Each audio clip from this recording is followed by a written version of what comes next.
What is up, everybody? Welcome to Pub Sports Radio and welcome to Stat Diggers for UFC 288. We have Parker Porter going against Braxton Smith.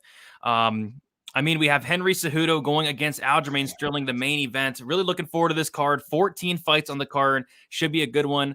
We are here, as always, with Uncle Weezy. We got the stats as well. Weezy, what is up? You looking forward to this card? Definitely looking forward to this card. This is going to be a fun one. There's some really high-level fights, and there are some really low-level fights on this card, and they're all going to be enjoyable. That's the beautiful thing. Like this Braxton Smith versus Parker Porter is going to be hilarious. Claudio Ribeiro versus Joseph Holmes is going to be hilarious. We're going to have some fun. And we got Daniel Willie Cat Santos. We got the debut of Rafael Esteban. There's some fun fights on this card. Dober Frevola. Yeah, man, I'm fired up for UFC 288. This is a really nice card. Let's do it. Before we get into it, I do want to do a quick recap of last night. Both good nights for both of us. I'll let you kick it off first. I know you didn't have a ton of action, but what'd you have last night, Weezy? Yeah, everything always, I always lose action every damn week. The fight that I'm most invested in, and it happened again with the Pete Rodriguez fight being canceled. But let's start with the bad. 1.15 units on Ricky Simon. That's a bet I'm going to make every time. As a stats guy, you had to love all the advantages that Simon had on paper in that fight. But credit to Song Yadong. His defensive grappling looked absolutely fantastic, and it always looks good. But he looks like a guy that if you keep working for those takedowns, that he'll eventually start to yield them and give up that control time. And in a 5-round fight, I thought Simon would be able to make that happen. Not even close. Song Yadong really put on a clinic. And then I had a quarter unit on Cody Durden, Charles Johnson, not to start round 2. We got a little bit close there at plus 400. But the winning bets were I had 1.05 units on Jamie Lynn Horth at minus 105. Squamish, British Columbia, stand up. Your girl did it. I also had 2 units on the natural Caio Bahaio to win. That was a parlay. The other leg went off, and it was the Rodriguez fight. And then I had 1 unit on the under 1.5 rounds for Vieira versus Brundage. Man, that was a really fun fight. That was a really fun fight while it lasted, but cashed that under 1.5 rounds. So up 1.47 units. I'll take it. Brady, my picks were 3 and 8 yesterday. 3 and 8. So to come out a winner, because there were a lot that I just wasn't confident in, and we talk about it all the time how important bankroll management is, and understanding when you have lower level cards to not reach, to not push, to not go that extra mile to try to find bets that aren't there. And that's what saved me this week, because this could have easily been a down 3 unit week. But when you have that awareness, when you're doing this every week, when you know that you've got some lower level fights, when you've got some reads that are a little bit hazy and can go either way, or like both fighters aren't trustworthy, then, I consider up 1.47 units really good on a week where my reads weren't all that good at all. So I'll take that 2-week winning streak here. Let's keep it going, man. We got a lot of work to do this week. Well done, Weezy, on a winning week on a tough card. What's up with this comment, man? Brady got the Alex Sava type of haircut. You know what? Screw you, Buffo. Come on. I was just telling Weezy before this, I was like, I look like a bum right now. I don't know about the Alex Sava type haircut, though. I don't know. I disagree with that one. I should have worn that. Buffalo just really got on Brady's bad side there, man. You start comparing another man's haircut to Arena Alex Sava. Those are fighting words. Man, the Russian Justin Bieber got it done last night. Anyway, so yeah, I may look like a bum today, but my bets were not bum at bets yesterday. Weezy, last night was my best night of the year. Was up 6.69 units, which is very, very happy with that. We'll start with the bad first. I did have a quarter unit shot on the Durden Johnson fight ending in split decision. I thought it'd be a much closer fight, but it was 30-27 Durden. I had a half unit shot on Egger inside the distance plus 150, We all know how that went. And then I had a half unit shot on Jamie Lynn Horth winning inside the distance plus 255. Those were the losses. And then a couple sprinkles here and there. Bahio sub round 3. We'll talk about the other one in a second. But the wins, there are a lot of them last night. So my 2 money lines hit. The first one, Cody Durden plus 150. I saw it as a 50-50 fight. Ended up being Durden looking minus 500, but had a half unit plus 150. I had 1.5 units on Marcus Rogerio de Lima. We talked about it on the show last week. I was super confident in this one, but at the same time, I wasn't that confident because Marcus Rogerio de Lima, he does have those cardio issues, but I played out the fight in my head. The leg kicks were a big factor. The takedowns were a big factor. Waldo Cortez Acosta had no answer for the leg kicks. I don't know what his legs are made out of, though, because he had to eat like 30 leg kicks in that fight. But Dillian went to the wrestling as well, so that was a pretty easy cash, 29-28. I had 1 unit total on the under 1.5 in the Vieira fight, plus 121, half unit on that, and then plus 135, a half unit on that. I had the Edgar Alexeva under 2.5 rounds, plus 135 for a half a unit. I had 1 unit on Bahio, partly with the fight doesn't go on the Brundage fight, 1 unit minus 158. I had the Padilla scorecards, no action, plus 115, half a unit against the Chinny, Juliana Rosa. I had 1 unit on the Newson, Marcus McGee under 2.5 rounds. I had half a unit on Kyle Bahio by submission, plus 165. I had a quarter unit on Kyle Bahio sub 2, plus 750. And I had 1.5 units on Martin Budai, scorecards, no action. That pushed, but he did get into mount with like 30 seconds left, but was just too tired to do anything with it. So great night, plus 6.69 units. Last week, it was plus 4.23. So yeah, kind of 2 sketchy cards in a row and 2 of my best cards. So maybe I'm really good at these really low level cards, Weezy. I don't know what's going on. Well, this is a lot higher level, so you're going to be down like 6 units this Yes, week. exactly. If that's really the truth. But man, you've had a great year, and you've really done a great job of limiting the losses, and that's how you really build a bankroll over the long term. So big up, dude. You had a great week, dude. That's a huge week. Yeah, especially on a card like that. Like I cannot be any happier. I was happy to profit on that card, let alone go up 6.69 units. So that was good right there. But yeah, solid card last night. Some weird fights, some horrible fights, like that Jake Collier Martin Budai fight. That had to have been the worst fight I've ever watched. Did you end up watching that one, Weezy, or did you miss it? No, man. I was on on a road trip this weekend and going a bunch of different places. So yeah, I only got to catch a few of the fights, but that was one of the ones that I wasn't going to rewind to watch. I didn't care, but it's a Fat Collier Padai fight. I mean, I don't know what we were really expecting it to be. Yeah. But yeah, Weezy, I say we move on. I do want to shout out the chat. I'm going to shout out everybody besides Buffo. I'm just kidding, Buffo. That was good. But that was not what I was going for today. So shout out to Mushroom, first one in the building. We got Victor DeJesus. We got Sean in here as well. We got Propaholic, Cole Stein. We got F. Carrillo hanging out with us. Sophie in the chat. We got Adam. We got Henry. We got Londo. My bad. We got Jay. We got Only One Dream. I saw Lou Betcha in here as well. Yeah, I see Lou in there. Who else we got in here? We got Kalu, Remdog.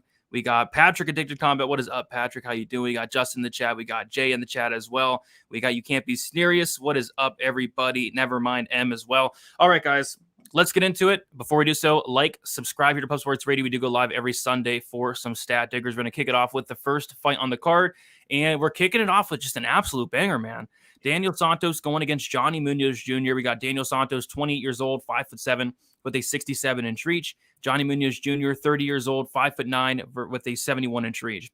We have Daniel Santos, who is 2 years younger. It's going to be Johnny Munoz Jr. with a 2-inch height advantage and a 4-inch reach advantage. Daniel Santos is 3-2 in his last 5 fights. He did make his debut against Julio Arce, lost that fight by decision, but showed some good things in that fight, especially early on. And then he went out there against John Castaneda in a very, very fun fight where he got his ass whooped like the first round, but really started to put it on Castaneda, kind of broke Castaneda and finished him in that second round. Really good performance there. Johnny Munoz Jr., he is 3-2 in his last 5 fights. He had a decision loss in his debut against Nate Maness, a submission win against Jamie Simmons, a knockout loss in like the first minute against Tony Gravely, and then a decision win against Ludovic Shalinian. So I say we had kind of have like a striker versus grappler matchup here, and both guys are great grapplers. Both guys are black belts, but you got to think Santos is going to want to keep this on the feet where he's going to have an advantage. I like Daniel Santos quite a bit. This guy's exciting. This guy comes forward. He trains with Charles Oliveira, and you can kind of see it in his fighting style. This guy, he's willing to eat a bunch of shots, to give a bunch of shots. He has a lot of power, very fun spinning attacks, and he's very dangerous and hits very, very hard. I think Johnny Muniz is going to want to get this fight down to the mat, and maybe he does, maybe he doesn't, but Santos' takedown defense looks solid from what I've seen, and I think if he can keep this on the feet, I think he could potentially knock out Muniz and break him with that pressure. That pressure is serious on the Santos side. I think this honestly has potential to be fight of the night right away kicking off this card. One of my favorite fights, and we're kicking it off early. Weezy, what do you think about this one? Yeah, this is a fun one. I mean, any fight with Willie Catch is going to be awesome because the guy, he never takes a backward step. So he just forces his opponent to fight. And man, I mean, that performance by Julio Arce against Santos was, if you're a boxing fan, I mean, that's about as good as it gets. This dude was on his bike the entire fight. Santos was pressuring him the entire fight. His footwork and his lateral movement was absolutely perfect. He was picking him apart with the jab. And if you look at those distance striking numbers for Santos, they're so skewed and so bad because of that performance that Arce put on him.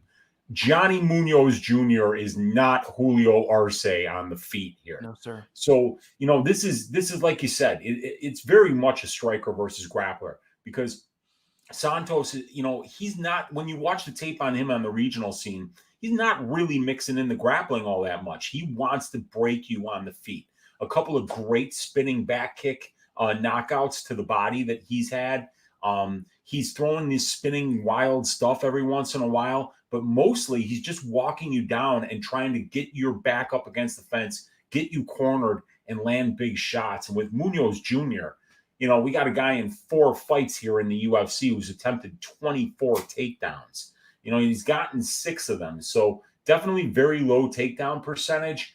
He's controlling his opponents 37% of the time. He's being controlled 8% of the time. So, almost half of his fights are taking place in control time positions. While over on the Santos side, you can see the distance minutes is 20 and the distance percentage is 83.65%. So, this is going to be a styles, fight where, we got to find out who's going to be able to dictate the pace of this fight and who's going to be able to make it either keep it a standing affair or whether Munoz is going to be able to get this to the ground. And like you said, Santos, even though, the takedown defense doesn't look great, 57%, allowing 1.84 per 15 minutes, he gets right back up. He's been controlled less than 10% of his fights on the aggregate. So I feel like he can stop these takedowns. When you watch the regional scene footage on Santos as well, he fought a crotch sniffer in Muradov over on the regional scene. And this guy is a really good fighter. He's fought Peter Yan. He's fought some really good guys and very good grappler. He worked Santos for the first 2 rounds. And then the 3rd round, Santos came damn close to breaking him. Kid's conditioning is great. The pressure breaks people. And he's incredibly durable. The guy can absolutely take a beating. So that combination of skills is going to be very effective against somebody that A, isn't going to be able to take him down and just hold him down for 15 minutes and or submit him, or B, somebody like Julio Arce, who's just has impeccable footwork and great movement and an understanding of how to win minutes at distance and keep opponents at bay with their distance management and your jabs. So that's not Munoz. So is Munoz going to he's going to have to blanket this dude. And we've never seen Daniel Santos finished before. So, Munoz is a kind of like a submission or bust guy. So it's a very interesting fight to kick off the card. I'm on the Santos side, though, because Munoz just hasn't shown to be a good enough wrestler, in my opinion, for me to worry about. Even if Santos does get taken down, he probably gets right back up.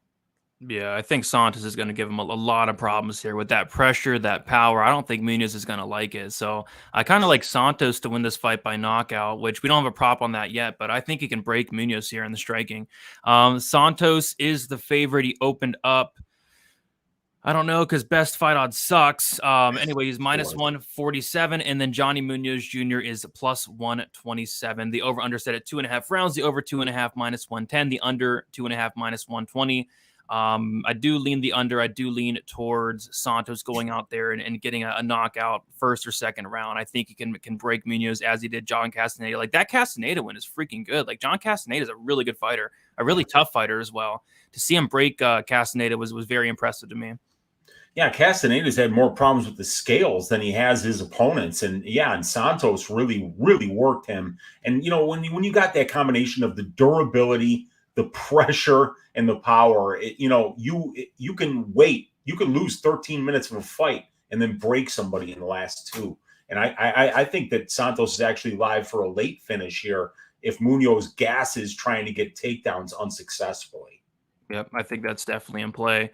But yeah, we can move on. I mean, I think it's a really good fight to kick off the card. Let's move on to probably the second lowest level fight on the card, maybe even the first. I mean, this is about as low level as you're gonna get, man, on a card like this.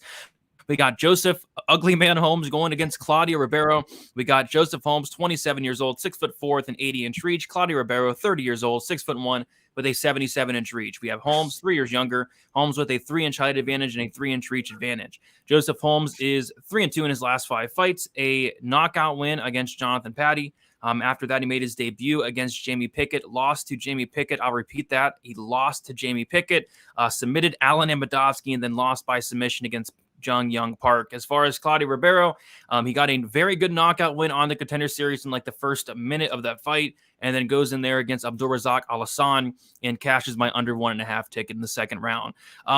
Yeah, bad fight here, Weezy. We have two guys that I don't think are that great.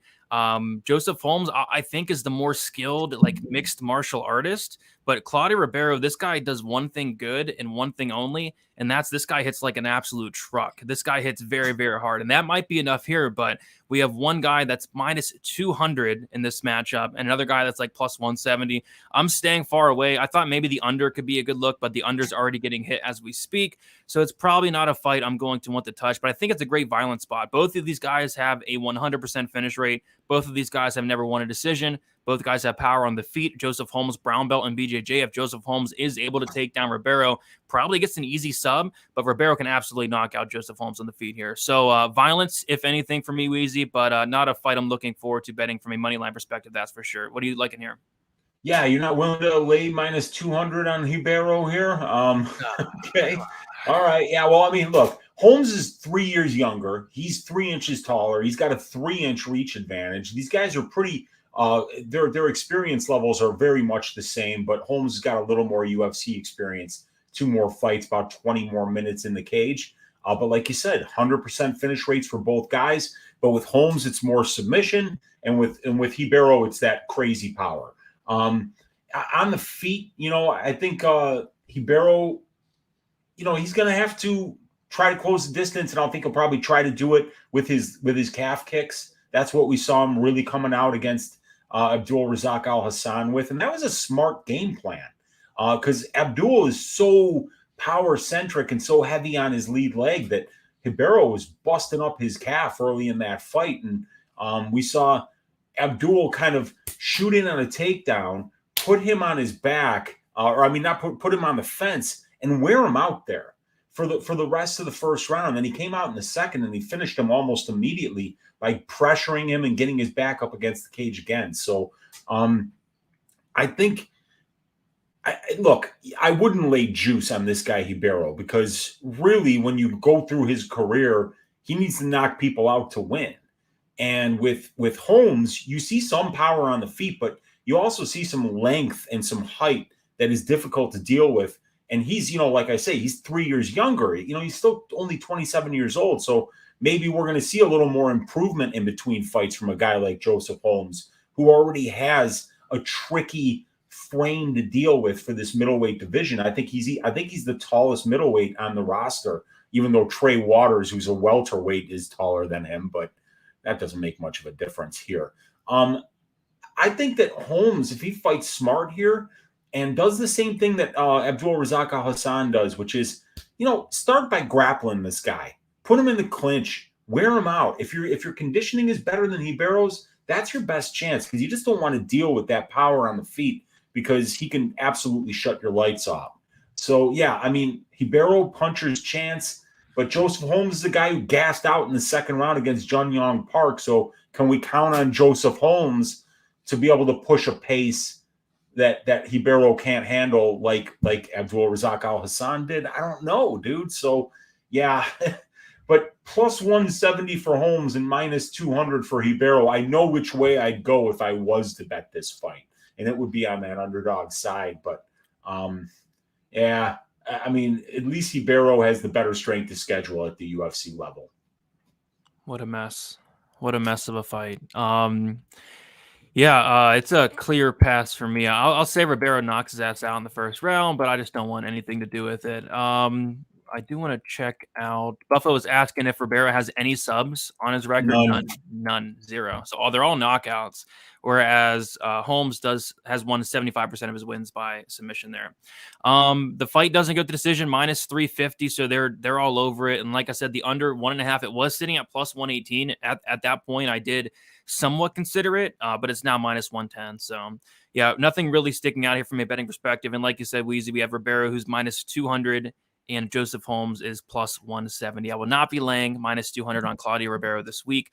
And this is going to be a pass fight as of now. Like I said, maybe some violence, but they're all over it. Yeah, they're definitely all over it. You're overpaying about 15% based on the benchmark of the division when you compare that to the implied probability of the minus 110 line. But yeah, these guys have got power. Holmes has got a great submission game. Ribeiro's got one punch power and great low calf kicks, and they're both young guys. So it could be a very interesting fight. It'll be a fun fight. One of the lower level fights, but it'll be fun to watch. It definitely could be. All right, we'll move on. We have Rafael Estevam going against Zhalgas Zhumagulov. We have Estevam with 26 years old, 5'8" with a 69-inch reach. Zhalgas Zhumagulov, 34 years old, 5'4", 66-inch reach, and 7 wives. We have Estevam, who's going to be 8 years older. He's going to be, or 8 years younger. We have Estevam, who's going to have a 4-inch height advantage and then a 3-inch reach advantage. Estevam got a TKO in his Contender Series fight in the second round. Prior to that, won all of his fights. We have Zhumagulov, who is 1-4 in his last 5 fights. Went out there against Amir Albazi, lost that fight by decision. He submitted Jerome Rivera, got knocked out by Manel Kopp. He lost a split decision against Jeff Molina, and then lost a split decision against Charles Johnson. I think this fight's pretty hilarious, man. I mean, I feel bad for Zhalgas Zhumagulov. This guy is, 14-8, and he should have a much, much, much better record than that. Like, I thought he won the Johnson fight. I thought he won the Molina fight. I thought he won the Paiva fight. And there's even, fights outside the UFC where he's just losing these fights. Like, the judges hate him or something. The judges really hate Zhalgas Zhumagulov. And honestly, you have to probably factor that into this fight, because this fight, if it goes to decision, the judges probably screw Zhalgas. And to be honest, I was kind of impressed with Estevam. I like his style. He's very, very aggressive when it comes to the wrestling. He's nonstop. He's relentless. He's going to try to take you down nonstop. Once he does get on top, very good back takes, very good ground and pound when he does get on top as well. So yeah, I like Estevam. It feels like a matchup where Zhalgas could, in theory, potentially stuff some takedowns, keep it on the feet. I think he is the better striker. I do think he has some pop on his punches. But again, if this fight does go decision, he's probably going to lose it because the judges hate his guts. So I'm going to take Estevam here. I don't know about laying chalk on the guy, though, but I think he can go out there, mix in takedowns, be relentless with it, and win enough minutes on the mat to grind out probably a split decision win in this matchup. Weezy, how do you feel about this fight, and how do you feel about poor Zhalgas Zhumagulov, who I thought retired, but apparently he's coming back? Yeah, dude, I think he said he retired because he was like, what the hell, man? What do I got to do to win one of these fights? But, that was what Jorge Masvidal's career was like for a long time. The dude was losing split decision after split decision after split decision. And then finally he put it all together, winds up going on a title run, got 2 title shots. I mean, Zhalgas can still turn it around, but I mean, he is 34. And I mean, when you got 7 wives at home, man. dude, look, if that doesn't wear you down as a man, and it's not like you're not getting worn down already in the cage fighting in your underwear, other grown men who are trained killers. That's enough to wear a man down and turn him into a nail. But 7 wives, I can barely handle one. Oh, come on, man. I never even got married, dude. You know, I mean, like, this is why I'm still 50 and I still got this beautiful head of hair. You know, I mean, like, that's why it happens. You know, we have to choose where we get the stress from in our lives, everybody. And, you know, I don't know. And maybe Jalgus stole 6 judges' wives. You know, that's a possibility that we have to possibly consider here, is that 6 of the wives are like Sal D'Amato's ex-wife, Chris Lee's ex-wife, you know, and maybe that's why these, you know, it's not working out for him on the scorecards. But yeah, dude, I watched some of the tape on this Estevam guy. Wow. He's fun to watch, dude. He's big, he's long, he's young.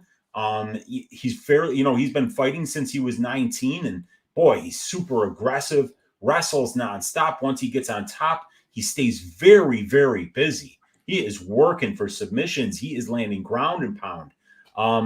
I don't know if you remember the Contender Series fight, but between the first and the second round, they're in João Elias's corner. Remember that? Yeah. And they got the interpreter is like, he's interpreting what they're saying to João, and he's like, what was that? You got it all wrong. You did everything wrong. What were you thinking? What happened out there? You have to change everything. I mean, like, that's what Estevam did to this guy. You took him down right away, pounded his head into the canvas. You know, I mean, like, everything that João Elias did was wrong. And that dude has got a ton of fights, man. He's 17-3, that dude, going into that fight, you know? So that was a decent win for him. Yeah, Zhumagulov's pretty good everywhere. You know, he can wrestle. He can win minutes in the clinch. When he's on the feet, he's not technically sound, but he's swinging for the fences on the feet. You know, it's a much more experienced guy, you know, in Jalgus, who's got 22 fights. He's got 6 fights at the UFC level. You know, he's been in there with Albazi and Kopp and Molina and Chuck Johnson and all these, you know, really good fighters. Paiva, Tagir Ulanbekov and Ali Bagatinov on the regional scene.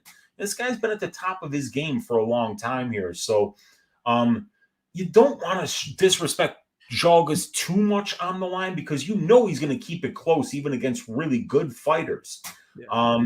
Jalgus's takedown defense, 66% against only 6 attempts. So we don't really know what it's going to look like. We'd have to go back to that Tagir Ulanbekov fight, to that Ali Bagatinov fight, to kind of see, you know, how he looks against somebody that's going to be a little bit more consistent and determined of a wrestler here. But where do they got the line on this one, Brady? Yeah, so Estevam was, I thought, like -140. Yeah, he was like -140 something like a couple hours ago. Now he's -170. So money is coming in on Estevam, and like you said, I would not be going out there and laying chalk on this guy. I'm really impressed with him, but Zalgas is not a terrible. He's really a fighter, Zalgas. It's just I think he can make this fight very, very close and competitive. And a spot I'm going to be looking at is the out of principle, Weezy, the split decision prop in this fight, because it's probably going to a split decision. And if Zalgas does win the fight, he's probably going to lose it by split decision. I think Zalgas has his last 2 fights have went to split decision. And I think that Paiva fight, no, the Paiva fight was unanimous, but I thought Zalgas beat Paiva. So that was weird as well. So yeah, I'm going to look at the split decision prop, but that's about it. Hopefully it's like +400, +500, something like that. Yeah, I thought Kyler Phillips beat Paiva too, but you know, that guy, you know, maybe Paiva's, you know, a lot better with the judges. He's in tight with the judges, the opposite of Jalgas Zhumagulov. So, yeah, man, I think, you know, I'm going to look into this one a little bit further, but yeah, I might have to go Jalgas Zhumagulov by decision just so I can trash the ticket before it even, you know. That's just a glutton for punishment. Like in order for me to do that, I'd have to like get 7 wives first. Mm-hmm. I mean, it's so hard to pick Zalgas because even if he wins, he's probably going to lose. It's annoying. It's really something. You know, they owe him one. You know, they've been owing him one for a while now, and it just never seems to happen for him. So we'll see. We'll see, man. He's gonna keep it close. I would be careful how much juice you lay on this Estevam kid, because, this is a step up in competition for him, but Jalgas keeps fights close. Yep, and I think it will be a close fight for sure. All right, we will move on to the next fight. We have a very good fight here, Weezy. This fight's really, really good. We have Phil Hawes going against Ikram Aliskerov. We got Phil Hawes, 34 years old, 6 foot with a 77-inch reach. Aliskerov, he is 30 years old, 6 foot with a 76-inch reach. Aliskerov, he is 4 years younger. Same height there, and then Phil Hawes is going to have a 1-inch height advantage, 1-inch reach advantage. Phil Hawes is 3-2 in his last 5 fights, a decision win against Nasruddin Imavov, a decision win against Kyle Dawkins, a knockout loss to Chris Curtis, a knockout win against Duran Win, and then a knockout loss to Roman Dolidze. As far as Aliskerov, he is 5-0 in his last 5 fights. He did have a Contender Series win in the first round against that Mario Souza guy. So, yeah, lots of hype on Aliskerov, and I get it. This guy's a very good fighter. I think what happened for me is I went into tape with just too high of expectations, I think, because I knew there's a ton of hype on this guy. But to be honest, I just wasn't as impressed as I thought I would be. I don't think his striking's that great. I think his it's okay, but it's not that amazing. His grappling's really good. Like, if he can get you down, his grappling's incredible. It's just I wasn't too impressed with the wrestling. And my concern here in this matchup, especially when we're talking about laying like a big price tag on this guy, is he going to be able to take down Phil Hawes, who has a wrestling background? Phil Hawes, a guy with a 100% takedown defense, very physically strong, a guy that's never been taken down ever. And I even went and watched like some old Phil Hawes tape as well, even outside of the UFC. Never seen this guy taken down. Is Ikram going to be the very first guy to do so? If so, if he gets on top of Hawes, he's probably going to finish the fight. But if he's not able to take down Hawes, what's this fight going to look like? Because I think Hawes is the much better striker. So very interesting fight here. Lots of hype on Aliskerov and a very big line on Aliskerov here. Weezy, what are your thoughts on this one? Yeah, when Aliskerov was on the Contender Series against Sosa, I parlayed him at like minus 430. I'm like, I don't give a shit. He's going to destroy this Sosa guy, because you watch the tape on him. And yeah, I mean, he's fighting good regional scene competition. I mean, like this guy, Aliskerov, is a combat sambo world champion. So he kind of came in fighting tough dudes like right off the bat. And he had like 5 or 6 fights in Brave. One of those fights was against Khamzat Chimaev, who Brave brought in to lose to Aliskerov. They basically fed Chimaev to Aliskerov with the thought that Aliskerov was the guy that was going to go to the UFC. Didn't work out that way because we all know how good Khamzat Chimaev is. But this guy, when he gets on top of dudes, you're there for the rest of the rounds, or you're going to get submitted. And like he dog walked Dennis Tialulin for the full 15, dude. He tortured him. And I mean, like he subbed him late, but he absolutely destroyed Tialulin. And you watch the Diego Gonzalez fight, destroyed that dude. Jerkovic, he destroyed him. I couldn't find the Nishan Burrell fight, who's a good wrestler. I wanted to see that fight. If anybody has that access to that, please DM me on Twitter or something. I need to see that Nishan Burrell fight. Did you get to watch that one, Brady? I don't know. I have to go back and look. Is it on the tape index? It's on the tape index, but they say it's free on some app, but you have to register on the app. And when I went to it, I couldn't get anything on it. So I don't know. Maybe you have to do it on your phone, and I don't watch film on my phone. So I want to watch that fight because that's important because Nishan Burrell is a very good wrestler, and I want to see how Aliskerov's wrestling matched up with his. But yeah, dude, if this fight stays on the feet, dude, Phil Hawes is going to piece him up, I think. I really think he's the much better striker here. And what really concerns me is I know Duran Win is bad, right? He's, the dude lost to the stairs at the PI, So, I mean, but Duran Win is a very, very, very good wrestler. He didn't even try to take Phil Hawes down. And that makes no sense because either Duran Win knew something, which is I'm not going to be able to take this guy down. And that's the only thing that makes sense to me why Duran wouldn't have even tried to take Phil down. Because remember that fight? He got his ass shaved for like 2 solid rounds. Hawes landed like over 100 significant strikes on him. So I do think that if Ikram is unable to get Phil Hawes and his 100% takedown defense down, and Phil Hawes got a high level, I think, junior college wrestling background. He's good, and that was his base, is wrestling. I think that Ali Skarov's definitely going to be very live for a late finish in this fight, because we've seen Hawes gas, and we've seen Ali Skarov go to decision and look good doing it. Specifically, he went late into that Tia Luland fight and never even looked like he was tired. This is an interesting one, man, because there's a ton of hype on Ali Skarov, and it is in that line right now, because I don't think these people I don't think these people think that there's a chance that Ali Skarov isn't going to take down Hawes, and I beg to differ there, man. Phil Hawes' wrestling is legit. And if Ali Skarov can't get this to the ground, I don't think he's going to look minus 200, dude. I'll tell you that right now. Yeah, it's an interesting fight. I mean, if he can, he could look minus 200, but Dan DM'd you the link there, and then Pepe said that. Thank you, Dan. Pepe said that Aliskerov top-timed Nishan there for 3 rounds there. So, yeah, I'll have to go and try to watch it too, but I didn't try to sign up or whatever on the thing there. But yeah, we'll take a look at the line here. We have Aliskerov opened up minus 250, went all the way to minus 330. He's currently minus 215.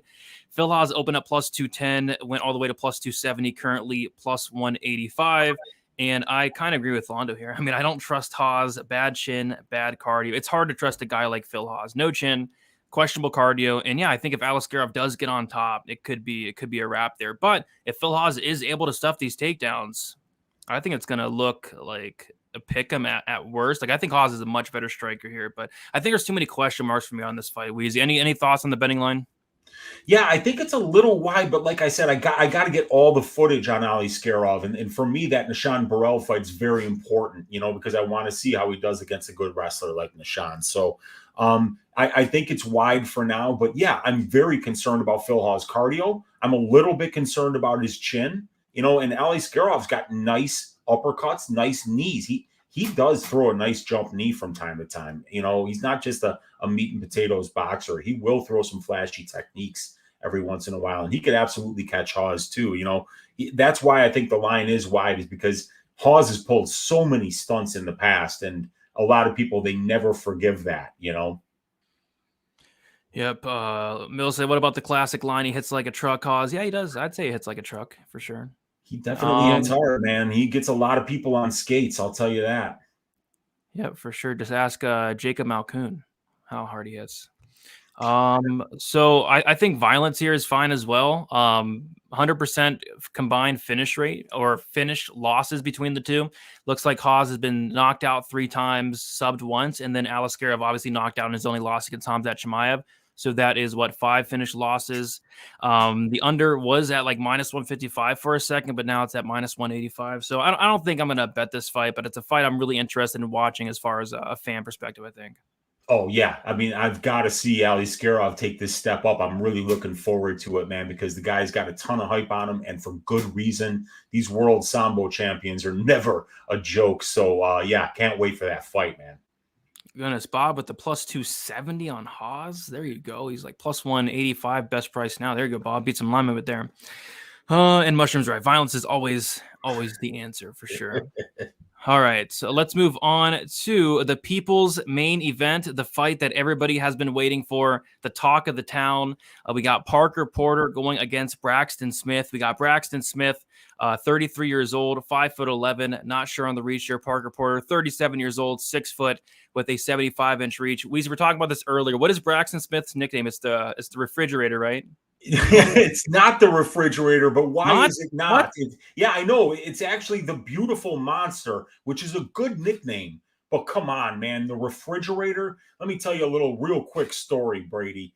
As a Chicagoan, back in 1984, when the Bears hired one Mike Ditka to become the head coach of the Chicago Bears, the first draft pick that he took in the very first round was one William the Refrigerator Perry, a defensive tackle out of Clemson University. And he was actually built like a refrigerator. It was like having 3 defensive tackles inside one jersey that said number 72 on it, right? And when you look at Braxton Smith, he's not fat like Perry is, but if you don't even look at the measurables on the screen there, because they're not even there, there's no height, there's no reach. You want to know how big he is? Go and measure your refrigerator. That's how big Braxton Smith is. So I really think he should absolutely change his nickname to the Refrigerator. It would be a first in mixed martial arts, and I think it would be an absolute classic. Sorry, something fell in my house. Hopefully everybody's all right. But oh dear God, let's continue the show. Anyway, this is more important than somebody potentially falling.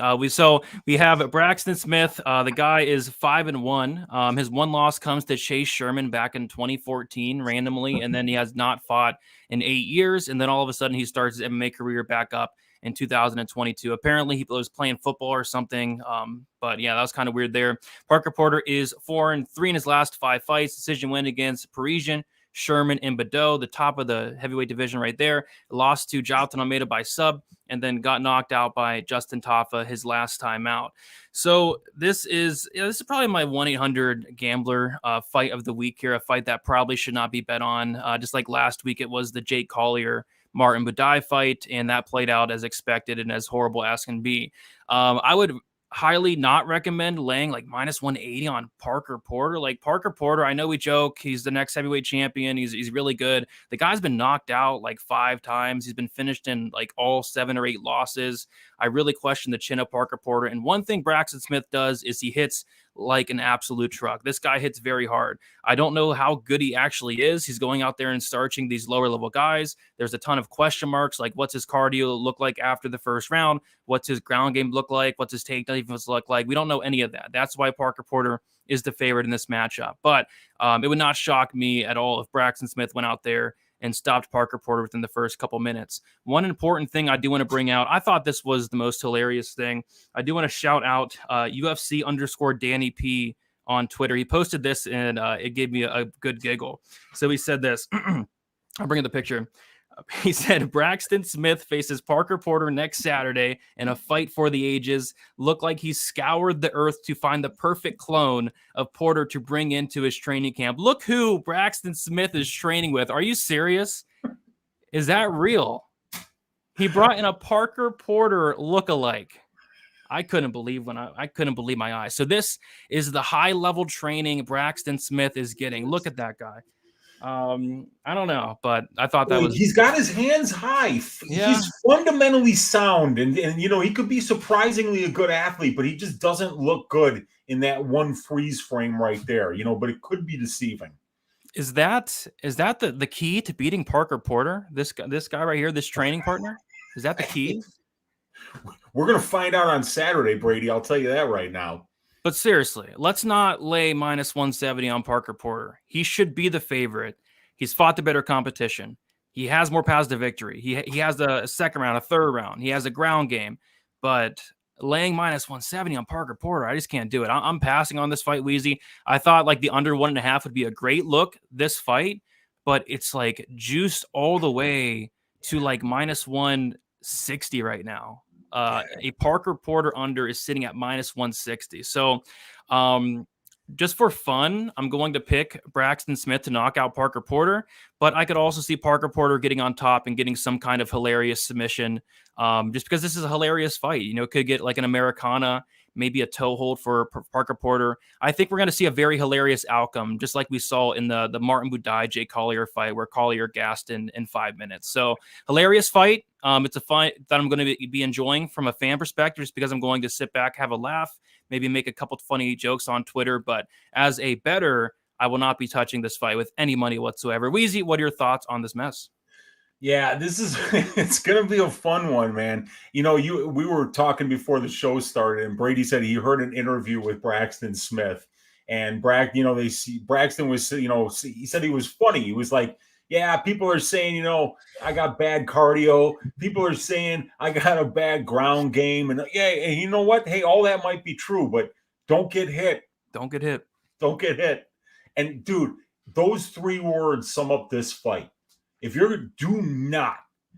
you value your health, if you don't want to be eating all your meals through a straw when you're 33 years old. If you have any sense in your head at all, Parker Porter, I'm talking to you right now. Do not stand in front of Braxton Smith and let him plant his feet and swing. Whatever you do, you keep that fat ass of yours moving.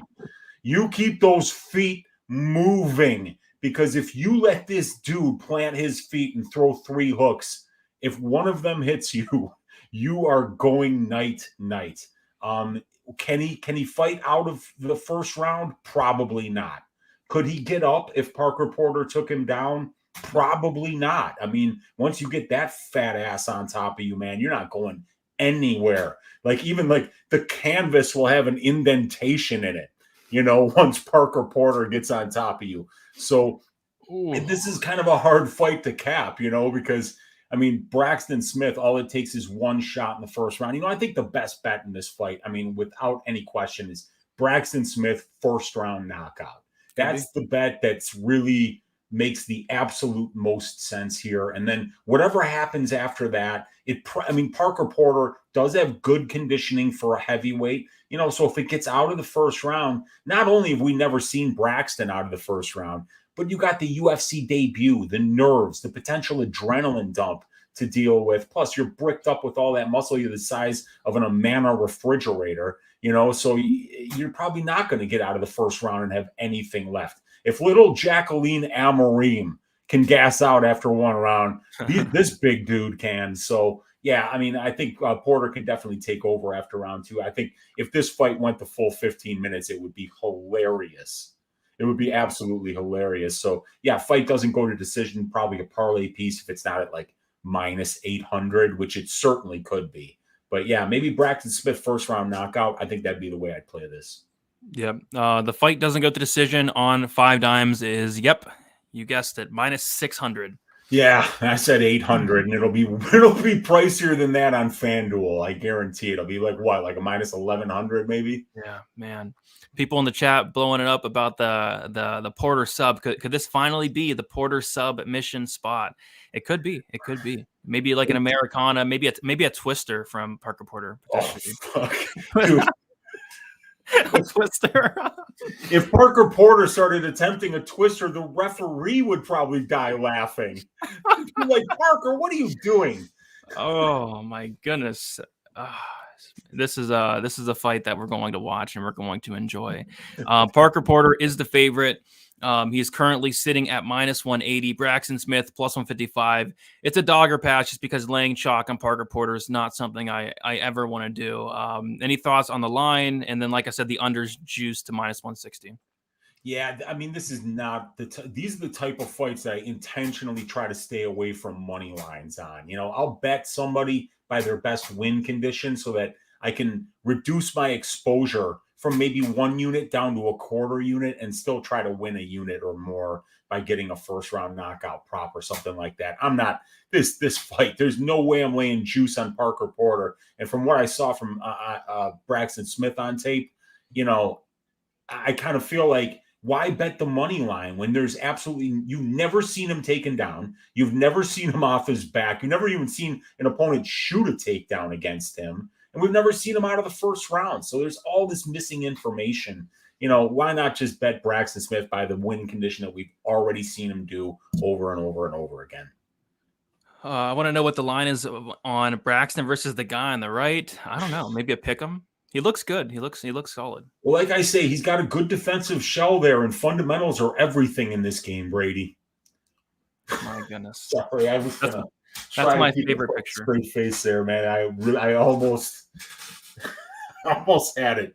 That's probably my favorite picture. I'll probably, I don't know. I like that picture quite a bit, but we'll take it off. We'll move on to. It's such a funny picture, man. Like, I don't know. No words. It sums up that fight perfectly. It really does. Okay. Let's move on to a fight that is going to be good. We have Virna Jandiroba going. I'm sorry, the very handsome Virna Jandiroba going against Marina Rodriguez. By the way, we have a couple handsome fighters on this card. We have Virna Jandiroba. We'll talk about Jéssica Andrade as well. So really like this card from that perspective. But going against Marina Rodriguez, Rodriguez 35 years old, 5'6" with a 65-inch reach. Virna Jandiroba 34 years old, 5'3" with a 64-inch reach. Virna 1 year younger. Rodriguez with a 3-inch height advantage and a 1-inch reach advantage. Rodriguez is 4-1 in her last 5 fights. Knockout win against Hebos, decision win against Waterson Dern and Yan Xiaonan, and then a knockout loss against Amanda Lemos her last time out. The very handsome Virna Jandiroba, she is 3-2 in her last 5 fights. A submission win against Felice Herrig, a decision loss against Mackenzie Dern, a knockout win against Kanako Murata.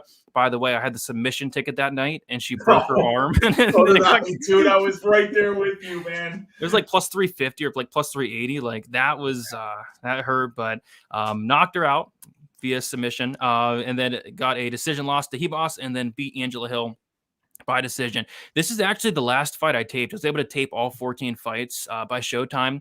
And I wish I would have taped this one first, man. We were talking about this fight, like a week ago, and you were like, dude, Virna Jandiroba is plus 170. And I'm like, okay, that's very interesting. Her last performance against Hill was very impressive. And then I waited till like the last fight. I go to tape it, and I like Virna here. I think it's a close fight though. But she's currently sitting at like plus 105. So this line is completely crashed down to about almost a pick 'em at this point. It's about as striker as grappler as you're going to get. It's actually hilarious with the striking between these two. The striking discrepancy is night and day.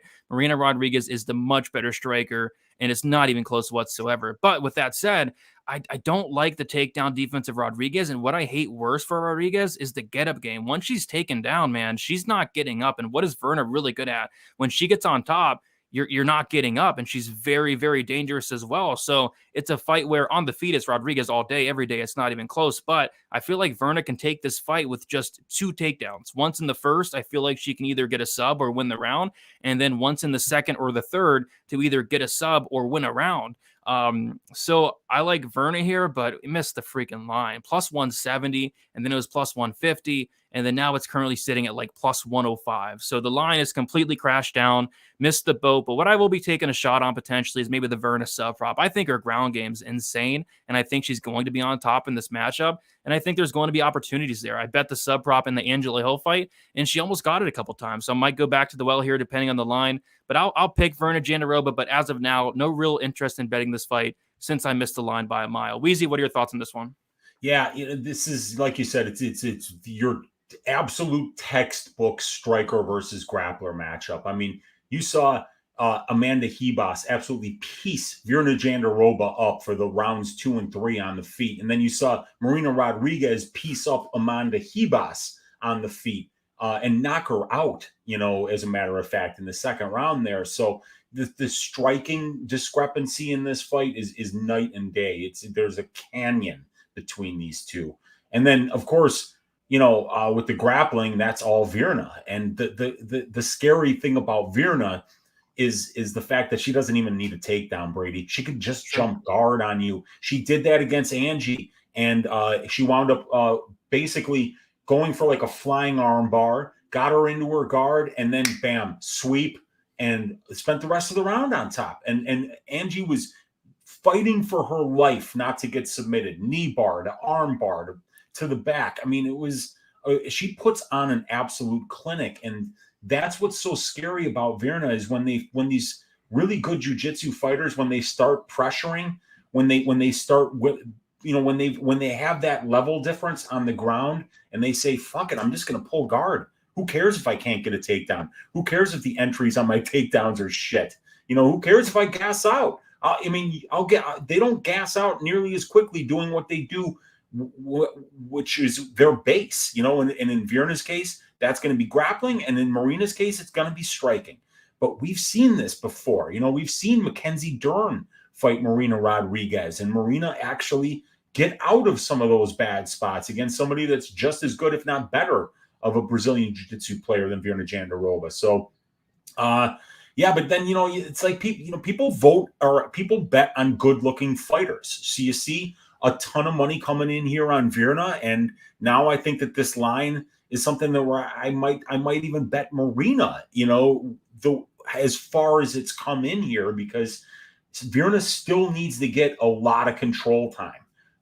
She still needs to get either pull guard or get a takedown, really make this a grappling match. And we've seen fighters be able to not do that with her. But she's had, like the losses are to Esparza, to Dern, and to Hebas. And Marina's beaten two of those girls. She knocked out Hebas. She beat Dern. There's a lot of reasons to like Marina here. And in these days, having the striker does seem to be a little bit, better, as the judges seem to be not, scoring control time as much, but it's so inconsistent. You don't want to, make a bet based on what you think the judges are going to do because they're so inconsistent. This is a striker versus grappler matchup. I can't wait for it. It's been too long since we've seen Virna in there, and she's getting a hell of a fight here in Marina Rodriguez, man.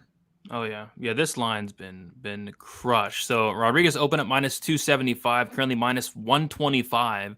Virna, the very handsome, Virna Jandiroba opened up +235. She's currently +105. People like handsome, and I can't blame them after the Irina Alexeyeva situation last week. I mean, the handsome fighter won in that fight, so maybe they're thinking the handsomeness carries on to this fight. But yeah, it's a close fight. I think it should be around to pick him just due to the fact that Virna absolutely has a path.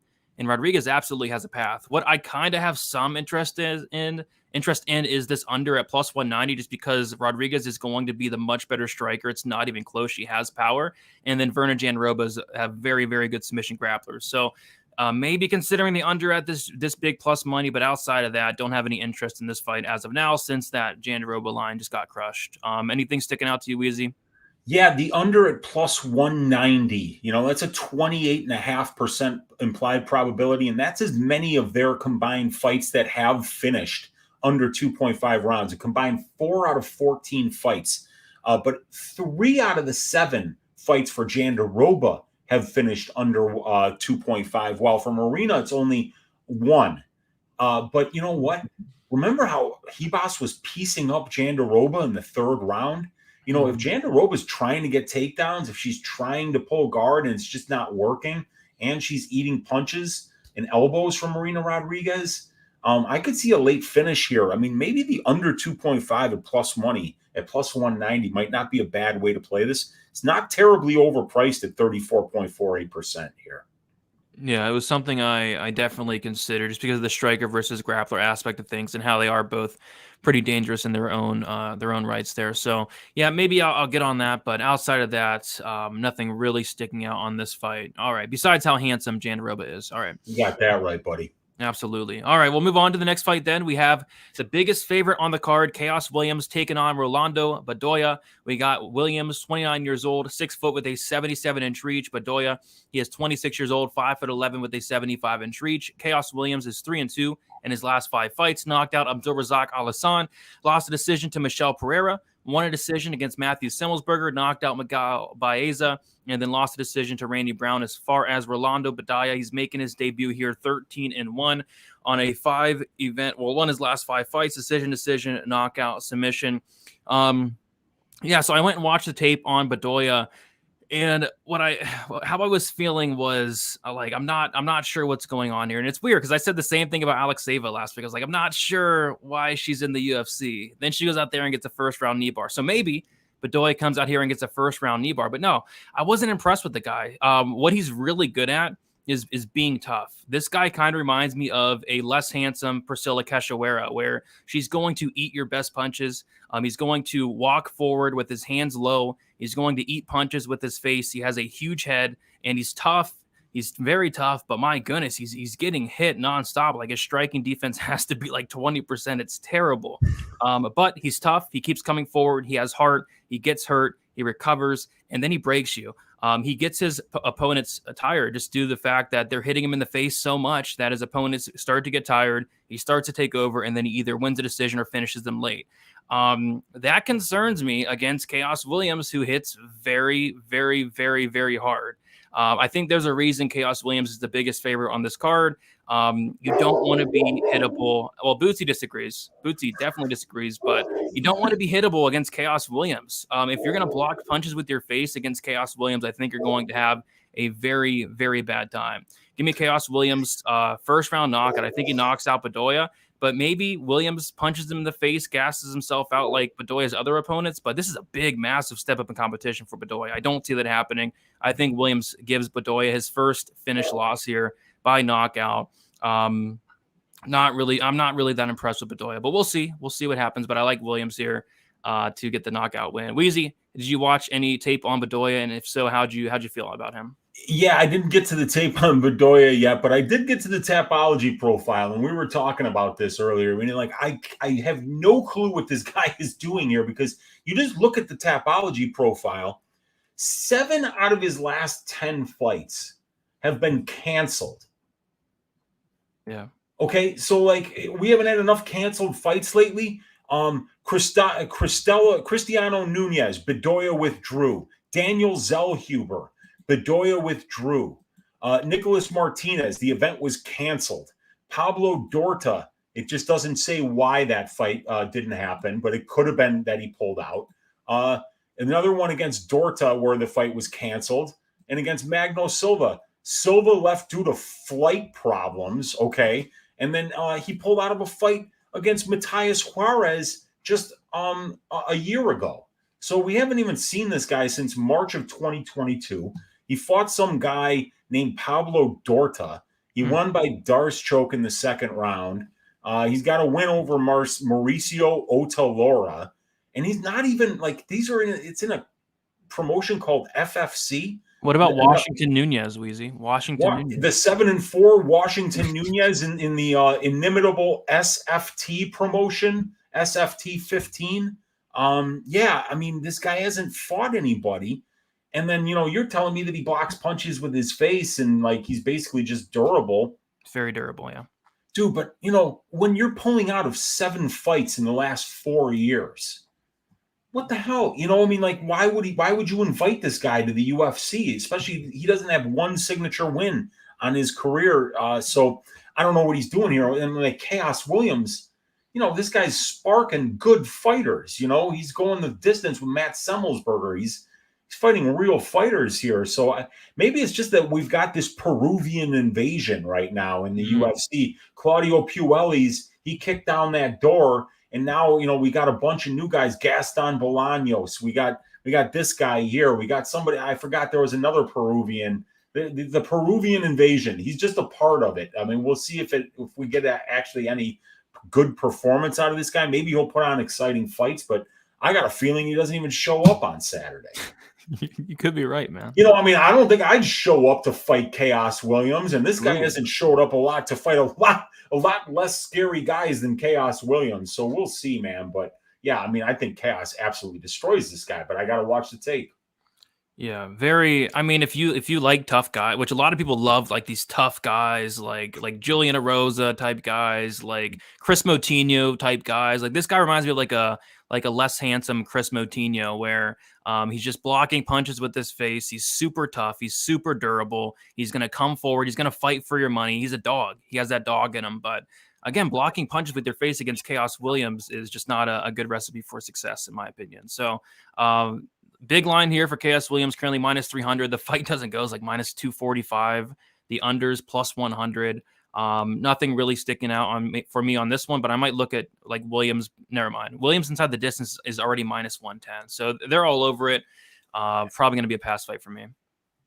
Yeah, was it Daniel Marcos, that Peruvian kid who came in and he got a really good win in his debut? Nobody had ever heard of him, and he hadn't beaten anybody. I don't know if he was Peruvian, but he did come in there and look really good. Yeah, I think that dude was Peruvian, so maybe this regional scene in Peru is getting a lot better, and that's why we're seeing some of these guys actually, they're fighting some Argentinian guys, some Chilean guys, some Brazilian guys. From Peru. Daniel Marcos, undefeated Peru. Yeah, and like that guy's tape, I mean, I remember before his Contender Series fight, it was like, what is this guy doing here? He's fighting in parking lots. So I don't know. Maybe Bedoya shows up and he surprises us. But yeah, I mean, I think Khaos, he better not fuck this one up. Yep, for sure, for sure. What I like about Khaos though is he has solid cardio, solid power. The power carries it carried against Baeza, and he's just next level durable. So I think he should be fine, but minus 300, what are you going to do? He's a big favorite. We got Chronic boys in the chat. Apparently, Chronic's going to the card. Enjoy. It's going to be a really good card. I'm going to the card after this card, the Charlotte card, so that should be fun. And then also saying only 60 likes. Yes, let's see if we can get 100 likes here. Let's do it for Parker Porter. 100 likes on the show by the time we get out of here. I think we can do it. All right, we'll move on to the next. And what's up, Big Show? I see you in there. Let's move on to the next fight. We have Kennedy Nzechukwu going against Devin Clark. Good fight here. We have Kennedy Nzechukwu, 30 years old, 6'5" with an 83-inch reach. Devin Clark, 33 years old, 6 foot with a 75-inch reach. Kennedy, 3 years younger. Kennedy with a 5-inch height advantage and an 8-inch reach advantage. Kennedy is 3-2 in his last 5 fights. Knockout win against Danilo Marquez. Knockout loss to Da Un Jung. Decision loss to Nikolai Negamarianu. A knockout win against Carl Roberson. And then a knockout win against Ion Cutelaba. As far as Devin Clark, he is 2-3 in his last 5 fights. Submission loss against Anthony Smith. Decision loss against Ion Cutelaba. Knockout win against William Knight. Knockout loss against Azamat Mirzakhanov. And then a decision win against Da Un Jung. So, yeah, it's funny, like, with Kennedy Nzechukwu. He's a guy that we've been saying it for years, for a very long time. We've been saying this guy is very green. Once this guy puts it all together, he's going to be a problem. And honestly, I think he's finally starting to put it together after years and years of saying, hey, he's going to get it one day. I think it's here, Weezy. He's been looking really good. He added a nice wrinkle into his game against Carl Roberson. Like, we saw no offensive wrestling ever out of Kennedy. What does he do? He goes out there, he takes down Carl Roberson each round, shows some grappling, shows some ground and pound, and stops him in the third via ground and pound. He went out there against Ion Cutelaba in his last fight, was able to get taken down early, come back in the second, and knock out Cutelaba there. Kennedy, he's going to have a big physical attribute advantage against most of his opponents, but especially in this fight, man. Devin Clark, only 6 foot. Kennedy's going to be 5 inches taller. He's going to have a massive 8-inch reach advantage, and Kennedy's very dangerous on the feet. I don't like the striking defense of Devin Clark. I don't like the chin of Devin Clark. Like, Devin Clark, 45% striking defense. That's going to be a problem. For Devin Clark to win this fight, I think he's going to have to wrestle and control Kennedy against the cage and do that for 15 minutes. Because when this fight is at range, Kennedy, especially with that 8-inch reach advantage, is going to give Devin Clark a lot of problems. But the thing with Kennedy is he's very hard to take down, and he's even harder to control. This guy is very, very hard to control on the mat. Once you take him down, he's popping back up each and every time. I like the card you have out of Kennedy. I like the durability out of Kennedy, the volume, the power, the size, a lot of things I like about Kennedy. The only thing I don't like is just the slow starting nature of his game. He kind of takes a while to get going, so he could lose minutes at least early on. But as the fight goes on, he starts to pick it up more and more. I think it's a really tough matchup for Devin Clark here. I was looking at Kennedy like minus 205, but it looked like somebody dropped a bomb on Devin Clark money line last night. And looks like Kennedy's around like minus 175, which kind of confuses me because I really don't like Devin Clark in this matchup whatsoever. I think Kennedy stops him here in the second or third round. Weezy, how do you feel about this fight? Yeah, this is a very tough matchup for Devin Clark because Devin Clark really needs to get takedowns in order to be successful and really accumulate that control time. And he wears people down that have bad cardio. And Kennedy's got incredible cardio for a big man. Like we always said it, and how could you not say it? When you're a light heavyweight and you're 6'5" and you have the third longest reach on the roster, only John Jones and Sergey Pavlovich have a longer reach than Kennedy and Nzechukwu at 83. In addition to that, you're a southpaw. You got a head like an Easter Island statue, and then you have the audacity to have a high top fade, so it makes his head look 3 feet long. And he's got power. He's got legit power. And then, dude, after putting back-to-back losses together, and I thought it was over for him with that perplexing loss to Da Un Jung, where he got knocked out through his guard, and then that, he poked Negamarianu in the eyes and kicked him in the sack like 17 times, got points taken away and lost a decision there. And then he comes out against Carl Roberson and he's a wrestler. And you're like, holy shit. if this guy starts taking people down, with his cardio, if he could start mixing that up, because it's almost impossible to close the distance against this guy. It's even harder to take him down and hold him down. Dude, the grappling efficiency on Nzechukwu, this is where the numbers really mean a lot, Brady. Because Nzechukwu's got 9 takedown attempts, and Nzechukwu's opponents have attempted 54 takedowns, right? So for every one that he's trying, his opponents are attempting 6. And then you look at the control time positions, and Kennedy's still winning 46% of those control time positions, which means that when he's taking somebody down, you're staying there for a lot longer time than when if somebody takes Kennedy down, he's getting right back up. And then you look at somebody like Devin Clark, 79 takedown attempts for Devin Clark. He really commits to the wrestling. And his opponents have attempted 32.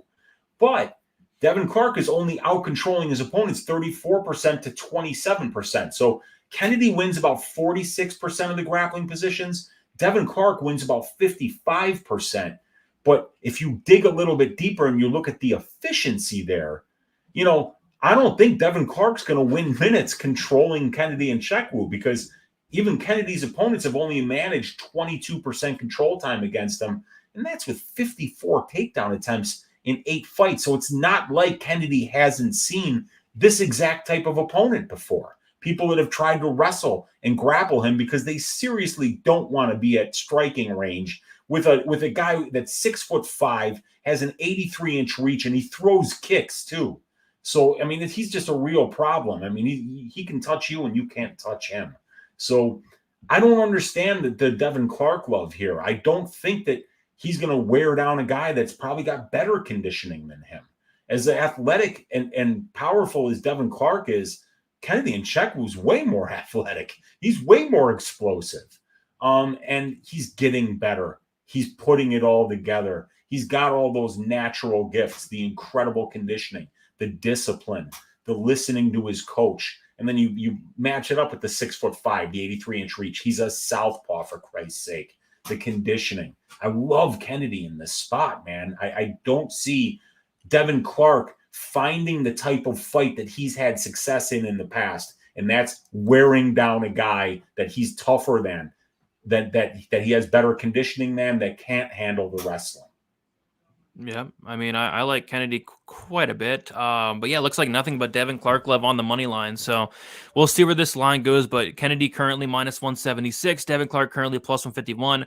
I'm also going to be looking at Kennedy inside the distance. Devin Clark's been finished a lot. I think he's been finished in all but one of his losses. The one loss he didn't get finished in, he almost got killed in the Kudalaba fight. So a fight that probably could have been stopped a couple times, where he lost all his teeth. But yeah, he's been knocked out 3 times. Submitted 3 times, finished in 6 of 7 losses. I think Kennedy can get him out of here late, second, third round. So I'll be looking at Kennedy inside the distance. And if this money line just keeps closing, I might just place a straight money line bet on Kennedy potentially as well. So we'll see. Yeah, this is a great fight, man. And from here on out, it just gets even more ridiculously good. So I can't wait to keep going. Yep, let us keep going then to the next fight. This should probably kick off the main card, right? This Dober fight? Let me look at UFC stats. I believe.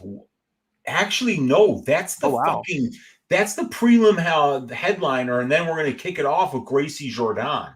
That's wild. Well, yeah. I feel as of now, yeah. They might change it. Yeah, I feel like those, you probably could flip those, the Jourdain Gracie fight with the Frevola Dober fight. But either way, it's a really good fight. Feature prelim here as of now. We got Drew Dober going against Matt Frevola. We got Drew Dober, who is 34 years old, 5'8", 70-inch reach. Matt Frevola, 32 years old, 5'9", 71-inch reach. Frevola 2 years younger. Frevola 1-inch height advantage and a 1-inch reach advantage. Drew Dober 3-2 in his last 5 fights. Submission loss to Islam Makhachev. Decision loss to Brad Riddell. Knockout win against Terrence McKinney, Rafael Alves, and Bobby Green. As far as Matt Frevola, he is 3-2 in his last 5 fights. A decision win against Luis Pena. A decision loss against Arman Tsarukyan. Knockout loss against Terrence McKinney. And then a knockout win against Gennaro Valdez and Otman Azaitar. So I guess what this comes down to, at least for me, is Matt Frevola going to go out there and wrestle, or is Matt Frevola going to go out there and stand and bang? And it's always a question I ask with Matt Frevola, because sometimes he likes to go out there and stand and bang, And in some fights, he likes to go out there and wrestle. Like, for example, the Jalen Turner fight against a very dangerous Jalen Turner. He went out there and wrestled for 15 minutes, got the dub. In the Marco Polo Reyes fight, went out there, stood and banged with them, got knocked out in 60 seconds. And it looks like he's been standing and banging these last couple of fights. Like, he went out there against Aljamain Cejudo, and it was funny because I was asking myself the same question last fight against Aljamain. I was like, man, is he going to wrestle Aljamain, or is he going to stand and bang with this guy? And he even did a poll on Twitter. He was like, should I wrestle or should I stand and bang? And stand and bang won the Twitter poll. And he went out there and stood and banged with Cejudo, and he went out there and knocked him out. That's great, but don't do that against Drew Dober. You do not want to stand and bang with Drew Dober. You do not want to go chin for chin with Drew Dober. I promise you it's probably not going to work out. I think Matt Frevola would be very wise to go out there and take down Drew Dober, who has kind of struggled with the takedown defense throughout his career, sitting at 55%. But if Matt Frevola wants to go out here and make this a very fun fight, very exciting fight, yeah, go out there, stand with Drew Dober. I just don't think it's going to work out with him. Matt Frevola has a ton of power. He's shown that. The guy knocked down Gervonta Valdez like 20 times. He knocked out Aljamain Cejudo as well. But, you don't knock out Drew Dober. You don't knock down Drew Dober. It just doesn't happen. This guy's a next level chin. So, and just my feeling is I feel like Matt Frevola is going to go out there and stand and bang with Drew Dober. And I think Drew Dober is going to knock him out in the first round. But Matt Frevola has a path to victory here. I just don't know if he's going to take it. Weezy, very interesting fight, but even more importantly, just a fun fight here. Yeah, Drew Dober fights are never boring unless it's a wrestler just absolutely blanketing him, which is a smart man, because the way Drew Dober hits dudes, like I say, you don't want to be eating your meals through a straw, having somebody have to like feed you Yankee bean soup, because you stood in front of Drew Dober and had all your brain cells smashed. So this is going to be such a fun fight. Like you said, I couldn't believe that Frevola posted that poll and then went out there and stood and banged with Aljamain Cejudo. That was fun. Awesome. He's done it twice in a row now. He did it against Valdez, had a spectacular fight, super fun fight, looked great. Did the same thing against Cejudo against the odds, because most people thought, oh, dude, yeah, if you're fighting Aljamain, this guy's got one-punch knockout power. Of course Frevola is going to go out there and wrestle. And he didn't. So now I'm a little bit worried he's going to fall in love with his hands, because, Drew Dober is such an experienced kickboxer. He's got very good conditioning. And like I say, what's the point of standing in front of a guy and trying to knock him out when nobody ever can knock the dude out? What's the point? Look at the losses on that overall record there. There's 11 of them. 36% of them, Brady, are submissions. He's been submitted 4 times in his career, and he's been knocked out once. I don't know who the knockout was against, but it might have been in like 2012 for all we know. I think somebody brought in like a steel chair to the ring for that one.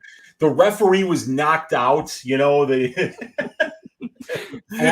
cheated while he was knocked out. Yeah, man, that could be, dude. But this is going to be real fun, because Matt's done such a good job when he has wrestled. He's got 10 takedowns. He gets them at a 35% clip. He's averaging 2.24 takedowns for 15 minutes, 0.67 submissions per 15 minutes, 0.67 reverses per 15 minutes. He's winning about 47% of the control time positions that he's in, so he's not the most crazy efficient grappler. And he's got good striking, but I mean, we even saw Bobby Green doing a really nice job of piecing him apart, from Drew Dober apart for the first round. But eventually Dober started backing him up, started getting him cornered, and he started unloading, planting his feet and throwing with power. And he gets those knockouts, man. I mean, this guy's been in the UFC for 20 fights, and he's winning 2/3 of his fights by knockout. He's been doing this his whole life. And we've seen, Frevola be on the wrong end of that a couple times at the UFC level. So I'm going with Drew Dober by knockout. You look at the difference in the wins, though, is actually a little bit better for Dober, but it's in terms of experience, it's Frevola who's actually beating the guys with the better records. But yeah, man, this is a great fight. This is going to be a great way to end the prelims if that's how they do it. And if they do it, they switch it to the beginning of the pay-per-view card, that's even better, because that'll be a great way to kick off the pay-per-view card. Really exciting fight. I'm looking forward to this. I'm sure everybody's looking forward to this one. Drew Dober minus 215, Matt Frevola plus 185. Kind of a little bit too wide for my liking, just because I feel like Frevola does have a path to victory here, but the over-under set at 1.5 rounds, the over 1.5 minus 150, the under 1.5 plus 120. I'm going to be looking out for that Matt Frevola poll. If he makes a poll and says he's going to stand with and bang with Drew Dober, I think that under hits at plus money. If he wrestles, the over probably hits. But if he goes out there and strikes with Dober, stands and bangs, plants his flag and says, let's go Dober, I think the under hits at plus money. But I don't know. Not a fight I'm extremely interested in betting. Any thoughts on the money line? It feels a little bit wide to me. And any thoughts on like the over-under? Where is Dober right now on the money line? Like 215. Yeah, it's a little bit wide to lay on a guy like Dober, but he's 12-7 in the UFC. I mean, he's been a reliable guy, and when he loses fights, 4 losses by submission out of 7 at the UFC level, and he's 3-3 in decisions. So, he can be beaten in decisions. He can lose by submission, but you're probably not knocking this dude out. So, man. That is just a little bit wide. I think I would bet Drew Dober by knockout. That's how I would probably play this, because that's probably his best win condition here. He's not the crazy best minute winner. You look at the distance striking stats. He throws more, but he's not particularly accurate. His defense isn't particularly great, and he doesn't really wrestle successfully. So, yeah, man, it's a great, really exciting fight. Under 1.5 at plus 135. Do you have an under 2.5 on this? It's juice. It's like minus 230. Let me see. 205. 205. Minus 205. Wow. Yeah, that's overpriced 20% according to the benchmark. That's juice to the tits. Oh yeah. I'm not playing violence at that price.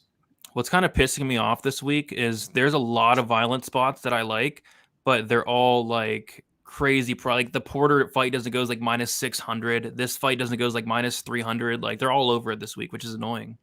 These lines are getting sharper. The community's getting sharper. Yep. Seems like for these pay-per-views, they're always a lot sharper for sure. All right. I think 5 fights left. We're going to kick it off to start the main card. We got Kron Gracie going against Charles Jourdain. We got Gracie, 34 years old, 5'9" with a 70-inch reach. Charles Jourdain, 27 years old, 5'9" with a 69-inch reach. Jourdain is going to be 7 years younger, same height. Gracie with the 1-inch reach advantage. Kron Gracie's 4-0 and is 4-1 in his last 5 fights. Made his debut against Alex Caceres, won that fight by first-round submission, then lost a decision to Cub Swanson. As far as Charles Jourdain, he is 2-3 in his last 5 fights, got submitted by Julian Erosa, decision win against Andre Ewell, submission win against Lana Venata, decision loss against Shane Burgos, and then a decision loss against Nathaniel Wood.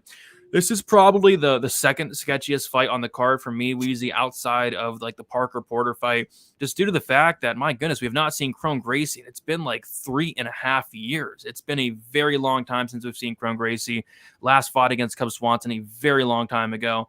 He's now 34 years old at this point. But the weird thing about this matchup is, although he's been off for 3.5 years, my goodness, he has a path to victory. Charles Jourdain has a terrible 48% takedown defense. That means he's stuffing less than half of the takedowns attempted against him. And it very well could only take one here for Kron Gracie, especially if he takes the back of Charles Jourdain. On the feet, Jourdain's the much better striker. I don't think it's close. But if Gracie gets us down to the mat, it's going to get very interesting, very fast. But it's a fight I just don't want anything to do with. 3.5 layoff for Gracie. I can't touch this one, but I think it had to be a dog or patch, because if Gracie does get this down to the mat, he's very, very live for a sub. So I think violence is the answer in this one. But like I said a second ago, like they're all over it and more. Like the under 2.5 is already juiced to minus 200 in this matchup. So it's a fight where I'm probably going to pass. It's a fight that I don't really want to bet on. And it's another weird fight here, Weezy. What do you feel about this one? Yeah, I'm not touching this money line at all. I mean, when you haven't seen a fighter in 3.5 years, you're missing a ton of information. And I mean, like, you kind of have to listen to interviews to find out why. There has to be a reason that you're away from the cage for that long. Do you want to do this? Are you making more money doing something else? Because, MMA is the kind of game where if you're not in it 100%, there's really no point in being in it. You're going to get your ass shaved. You're going to get bones broken. You're going to get concussions. You're going to get injuries. You're going to go to the goddamn hospital. So why even bother if you're not going to put your heart and soul into it? So, and people that don't fight, for 3.5 years, they're not putting their heart and soul into it. So I don't know where Kron Gracie is here.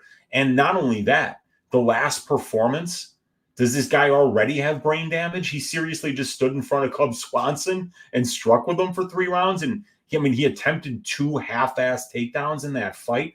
I mean, that's deplorable fight IQ. So now, and then you go to the fight before that, and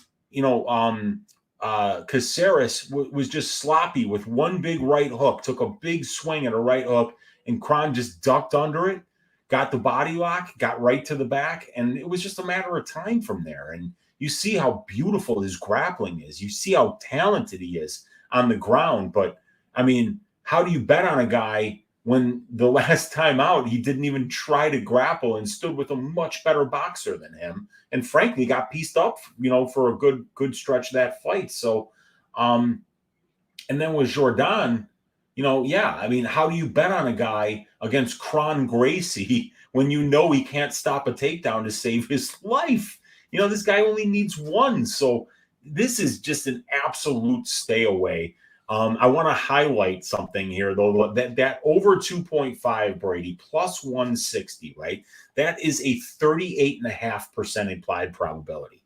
61% of men's featherweight fights scheduled for 3 rounds go over 2.5 rounds. So that's a 22.5% difference between the benchmark for the division and the price for the line, which is way down here, right? Charles Jourdain has had 10 UFC fights scheduled for 3 rounds, and 8 of them have went over 2.5 rounds. So 75% of Gracie and Jourdain's fights have went over 2.5 rounds, but you're paying 38% on the line, so it's a 36% difference. We talk about trifecta bets when all 3 metric comparisons are in your favor, which means that a line is severely underpriced. For a 12-fight sample size, which is a pretty good sample size, I've never seen a trifecta bet this big. It's like 72% in combined savings between 3 metric comparisons here for the over 2.5. But still, I can't bet it. Yeah. I can't bet it because I don't know if Kron Gracie's just showing up for a check. I don't know if he's got no fight IQ or not because he fought like a dumbass his last time off. I don't know what the reason for the layoff is. And if he does come in and he is motivated, he could get a first-round submission here, with how easy it is to take Jourdain down. So, God, I can't do anything with this fight. The under is juice to the tits, right? The line is probably about where it should be, seeing as we haven't seen Gracie in so long. And the over, which the analytics love, stylistically, I can't get to that bet. So pass. Yep, big pass, man. The fight doesn't go minus 270. That's juice to the tits, my friend.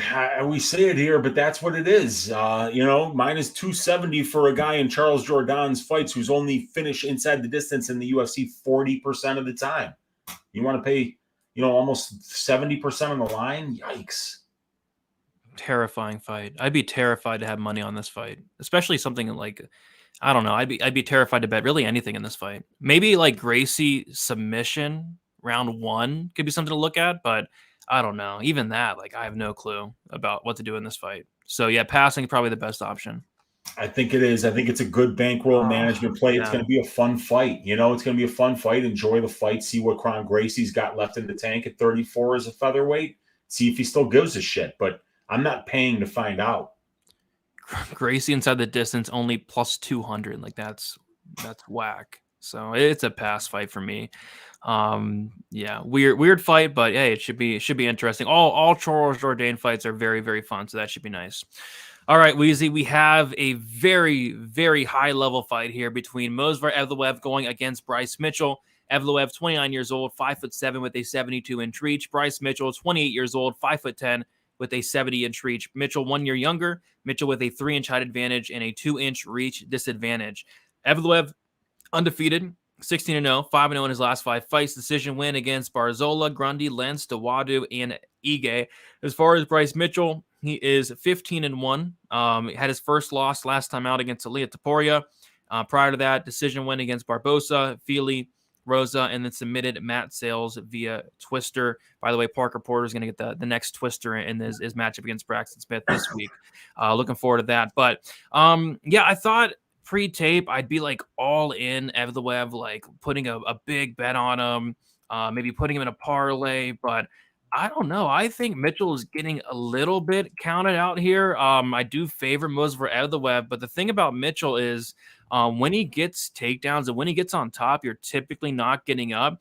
And we actually have seen Evloev taken down a few times in the UFC. Like Mike Grundy, who is a good wrestler, he did take Evloev down multiple times in that first round. So I could see a situation where Bryce Mitchell does take a round off of Movsar Evloev, but I do lean Evloev in this matchup, just minus 300. I think that's a little bit too much here. Bryce Mitchell, he can be taken down as well. I don't think he has the best takedown defense. On paper, it's like 33%. A lot of those were a long time ago, but still, he can't be taken down. He can't be controlled in his own right. I think Evloev has a much better get-up game and a much better game off his back than Bryce Mitchell.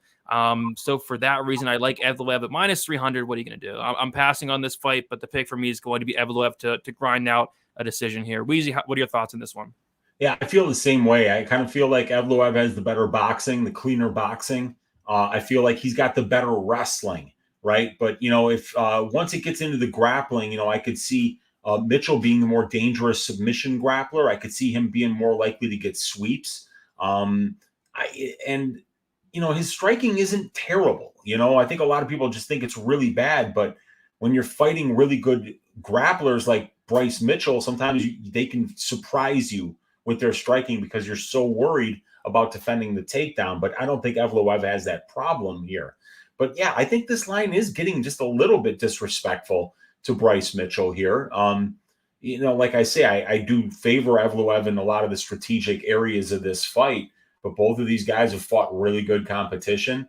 Evloev's wins maybe a little bit better, but I think there's a lot of recency bias here because, Evloev is not Ilia Topuria. Ilia Topuria has fight-changing power, period. Like ridiculous power for the featherweight division.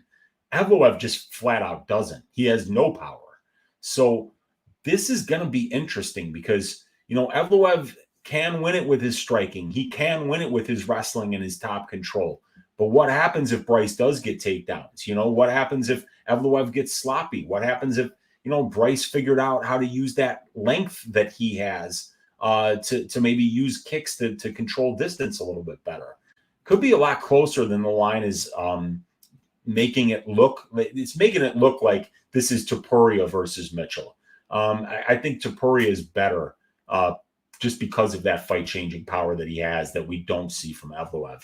Look at Evloev. I mean, guy's got 16 wins in his career, and he's got a less than a 45% finish rate. So he's a minute winner, more than a finisher.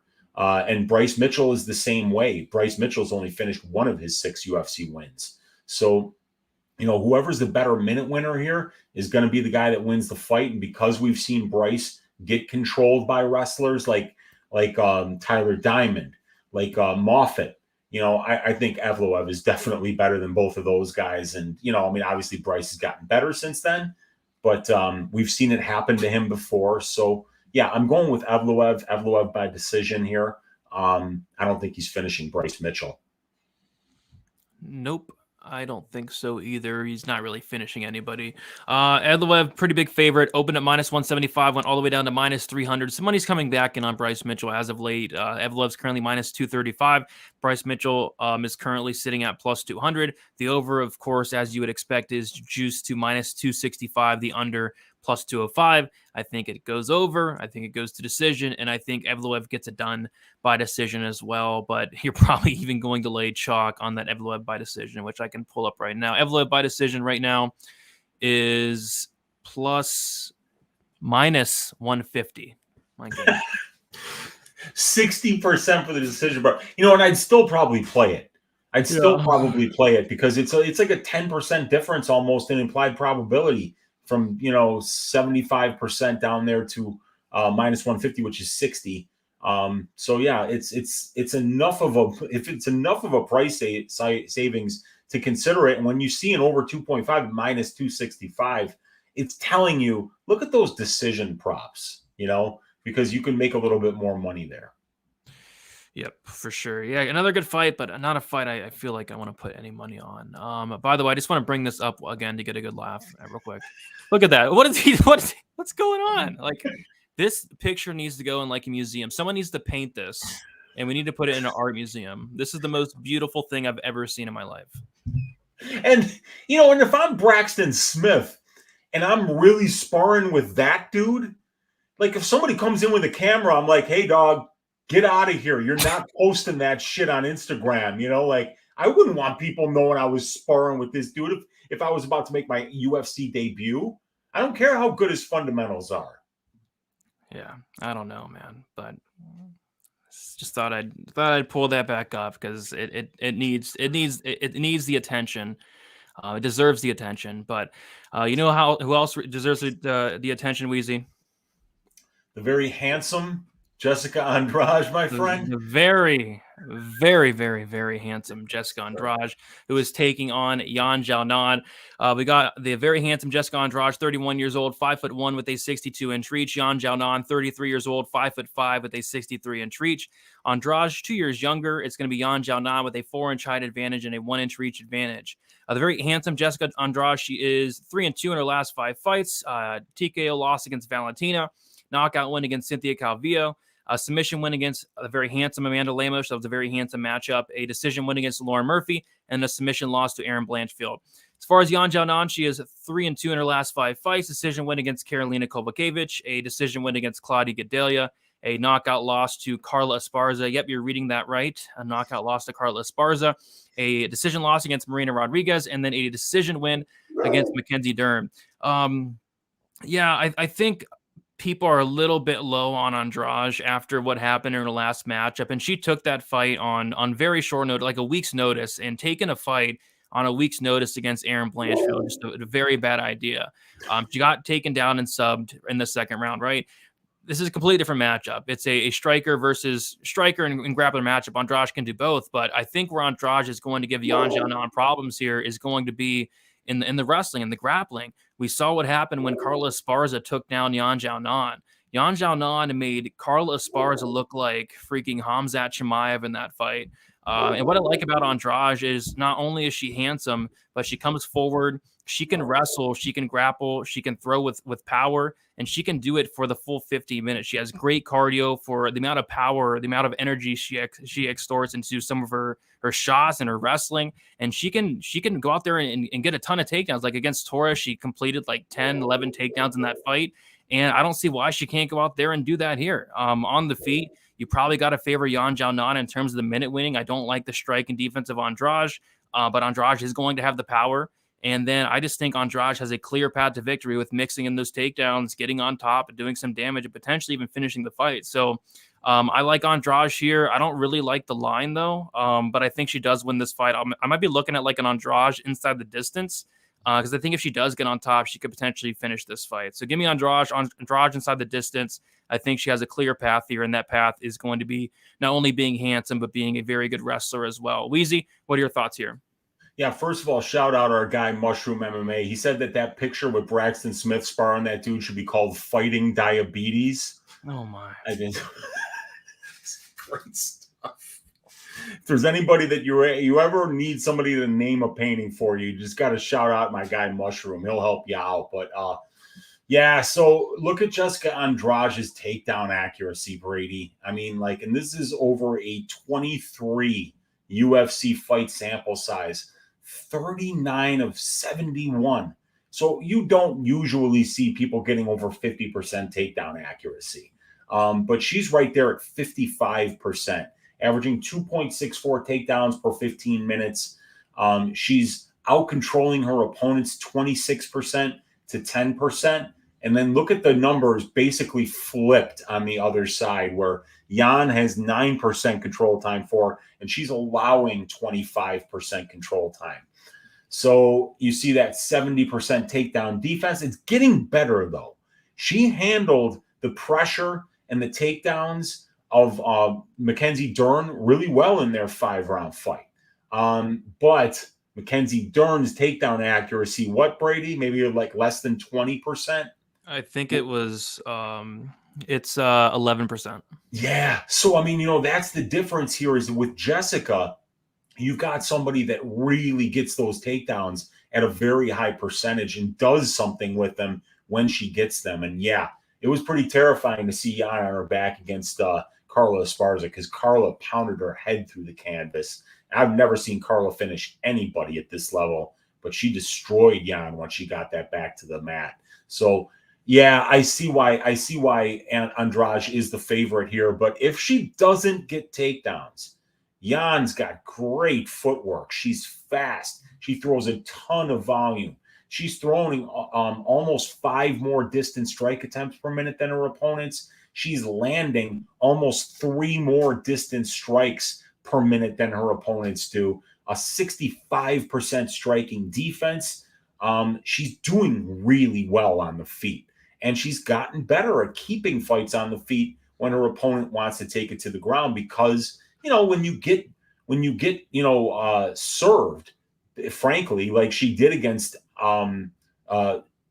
Esparza, you're going to work on that. That's what you're going to train for, especially when your next fights, one of your next fights is against Mackenzie Dern, and then the one after that is against Jéssica Andrade. So yeah, this is a great strawweight fight. And let's not forget that this is Andrade coming back down to her division, the strawweight division, where she is top 5, where she can take fights on short notice and still shave ass. Not up a weight class against a grappler the quality of Erin Blanchfield. So yeah, don't let the recency bias get in your way here. Her last 2 losses are up a weight class to Valentina Shevchenko and to the future champion in Erin Blanchfield. So great fight here, but Jéssica better get takedowns, because if she doesn't, I think Jan might be able to deal with the pressure on the feet and box her face off for 3 rounds. So Jéssica, please wrestle here. But a great fight, man. And they're bringing out the pretty faces this week, man. We got Virna Jandiroba. We got Drew Dober. We got Jéssica Andrade. We got Parker Porter. Even Ikram Ali Skarov. I mean, he just oozes masculinity, and he's got a beautiful chin strap beard on him. They're bringing out the big guns, man. It's a pay-per-view, and we got 2 5-round fights now to talk about, don't we? Yeah, I mean, it's probably the most handsome card this year, I'd say, for sure. Just lots of handsome fighters. Yeah, I like Andrade, but I'm not laying minus 200 on her. So I'm going to pass as of now. Looks like Jan's a very popular dog this week. Maybe that line will come down, but I don't know. Andrade opened up minus 175, currently minus 200. Jan opened up plus 150, currently plus 170. The over-under set at 2.5 rounds. The over 2.5 minus 157. The under 2.5 rounds plus 127. I'd be curious at I don't know. I would say like a finish only for Andrade, but it's probably going to be like minus 1,000, just because Andrade is a very good finisher, and Jan, I don't think has finished anybody in the UFC. Maybe one finish win in the UFC, right? Maybe one. None, and she's got 7 wins. So yeah, she got a lot of finishes on the regional scene in China, but yeah, not here in the UFC. Yeah, so maybe like a finish only for Andrade, but that's probably going to be super, super chalky. So yeah, nothing really sticking out for this one, but I do like Andrade. We'll see where that line goes throughout the week. All right, couple more fights here, 2 more fights. We have the co-main event. Like you said, Weezy, a 5-round fight here. Belal Muhammad going against Gilbert Burns. We got Muhammad, 34 years old, 5'11" with a 72-inch reach. Burns, 36 years old, 5'10" with a 71-inch reach. Muhammad is 2 years younger. Muhammad with a 1-inch height advantage and a 1-inch reach advantage. Muhammad is 4-0 and 1 no contest in his last 5 fights. No contest against Leon Edwards. Decision win against Damian Maia, Stephen Thompson, Vicente Luque, and then a knockout win against Sean Brady. As far as Gilbert Burns, he is 3-2 in his last 5 fights. A knockout loss to Kamaru Usman, a decision win against Stephen Thompson, decision loss against Khamzat Chimaev, a submission win against Neil Magny, and then a decision win against Jorge Masvidal. So yeah, both guys stepping in here on short notice. Burns obviously just fought Masvidal, I think like a month or even less than a month ago. And then Belal Muhammad coming in on short notice as well. I think it's a fun fight here, and it's a very interesting fight, I think, stylistically, because Burns, we know his grappling is just next level. But Belal Muhammad has incredible takedown defense, sitting at 92.68%. He's stuffed 38 out of 41 takedowns. So I'm not so sure Burns is going to be able to get this fight down to the mat. And I kind of feel like these guys are going to strike on the feet early on. I do favor Burns. I love the power of Burns. But my concern with Burns is what happens when this fight gets extended to that third round, to the fourth round, the fifth round, because we have seen Burns slow down in the past. And Belal Muhammad's not a guy you want to slow down against. Belal Muhammad's a guy that uses that cardio, that pressure, that pace to break guys. I mean, we saw that in the Sean Brady fight. So in a 3-round fight, I actually would probably go Burns here, but the 5-round aspect of things makes me kind of lean to the Belal Muhammad side. Very closely lined fight here, Weezy. What are your thoughts on this co-main event? Very good fight here. Yeah, Belal Muhammad is just the master minute winner. He's just so good. I mean, he's a gambler's best friend. Belal Muhammad always fights smart. Belal Muhammad always shows up in shape. Belal Muhammad always makes good decisions in the cage. Belal Muhammad always fights to his opponent's weaknesses. He does everything right. And with Burns, you've got a guy who's just really explosive. He's got explosive power. He's very opportunistic with his submission game and has a world-class Brazilian jiu-jitsu pedigree. So he's not necessarily the kind of guy that needs to take down his opponent in order to be dangerous with his submission game. He can pull guard. He can try to take your back standing. It's a very fascinating stylistic matchup. But like you said, it's so important that it's a 5-round fight, because 5-round Belal Muhammad is going to find, he's going to find holes in your game. He's going to make adjustments. He's going to evolve as the fight goes on. And we've seen Gilbert go 3 hard rounds with Khamzat Chimaev. That was a super back and forth fight. So we know that Gilbert can go the full 5 rounds. He did it against Tyron Woodley, got a unanimous decision victory there. But Mushroom saying there, Belal is coming off of fasting. Ramadan just ended. I think he wanted this fight at 175, but since they're making it at 170 and basically making it like a title eliminator, whoever wins this is probably getting the next shot after Colby.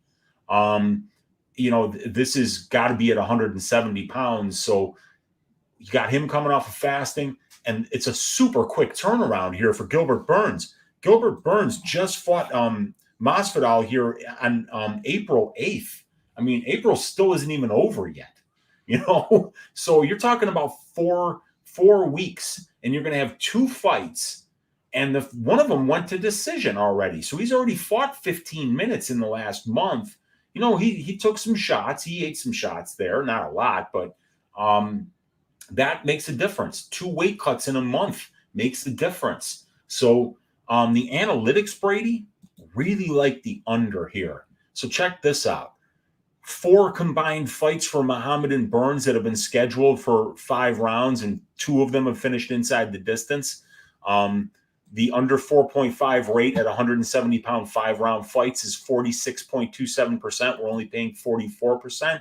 It's actually a trifecta bet on the prop template that I put out. So plus money under 4.5, looking pretty good narrative-wise.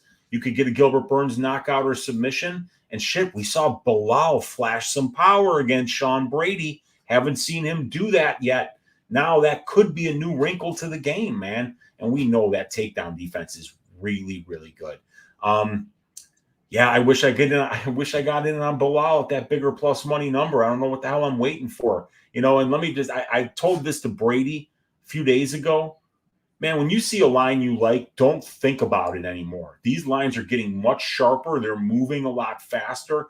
I mean, 9 out of the last 10 lines that I liked at a certain point that I thought about betting and then didn't bet moved in my favor, and this one was another one, right? So where did I tell you Belal was at?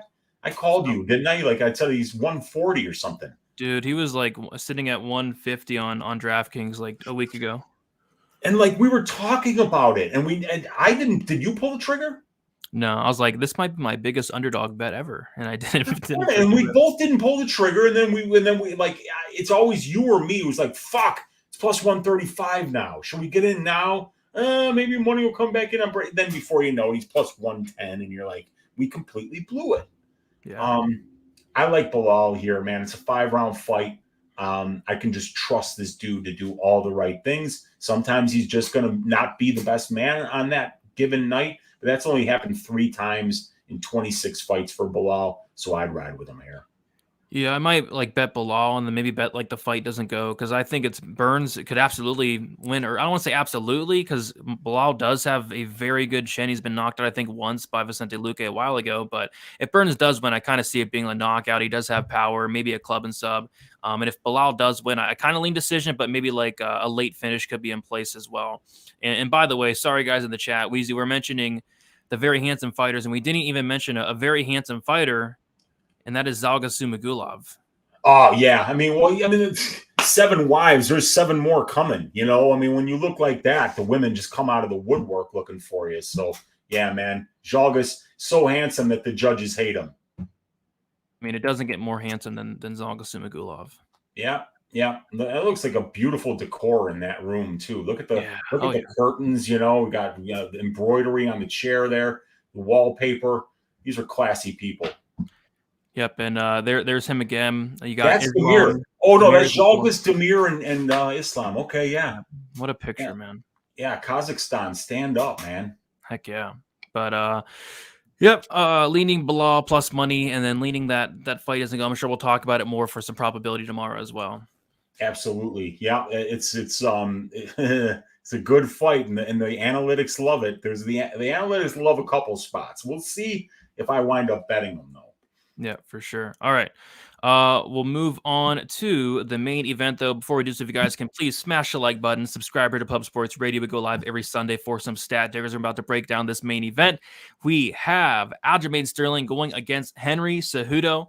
We got Aljamain Sterling, 33 years old, 5'7" with a 71-inch reach. Cejudo, 36 years old, 5'4" with a 64-inch reach. Sterling, 3 years younger. Sterling with a 3-inch height advantage and is that correct? A 7-inch reach advantage for real? Yeah. Oh that's why they always tease Henry for being too short.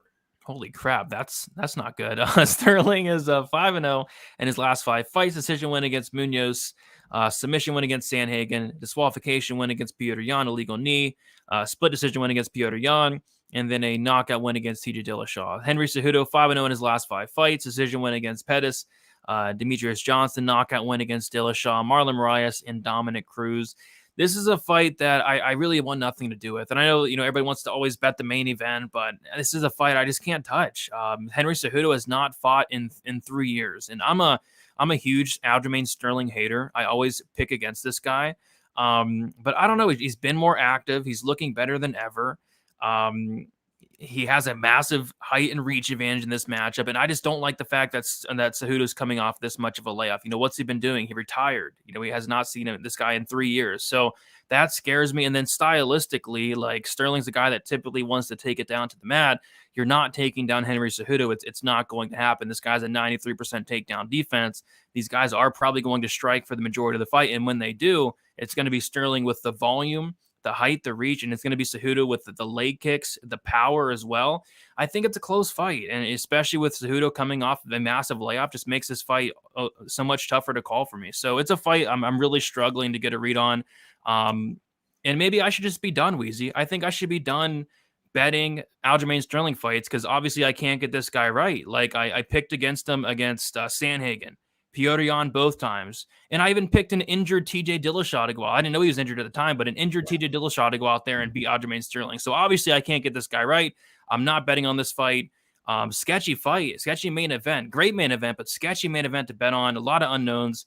I don't know what to do here. Weezy, help me out.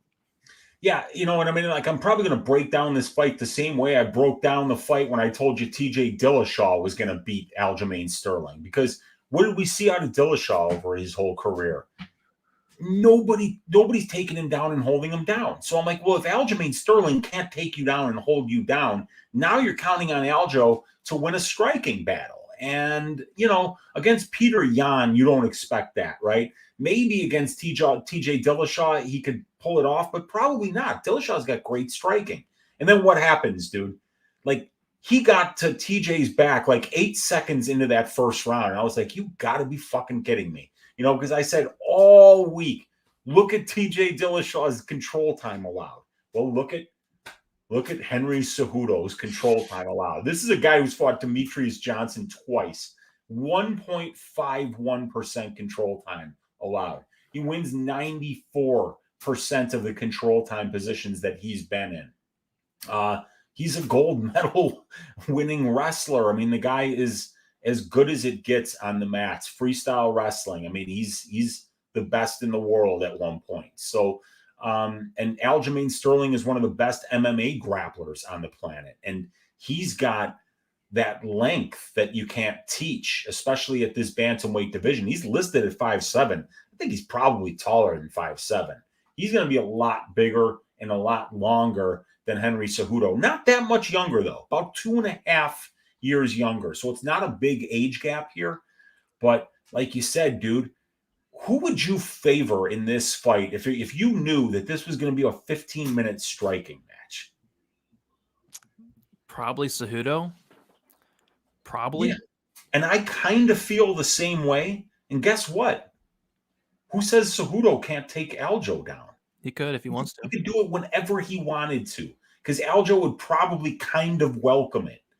You know, I think he'd like to be on the ground. I think he'd like to try to sweep Henry and get on top of him. But that's the thing about this fight, right? When you figure, you know, what are the paths here? If Henry's striking is on point, even at the length disadvantage and the volume disadvantage that he'll probably be at, Henry will be landing those low leg kicks. Henry's not going to get taken down, I don't think, unless he has a shoulder popped out that we don't know about. You know, I don't think he's getting taken down.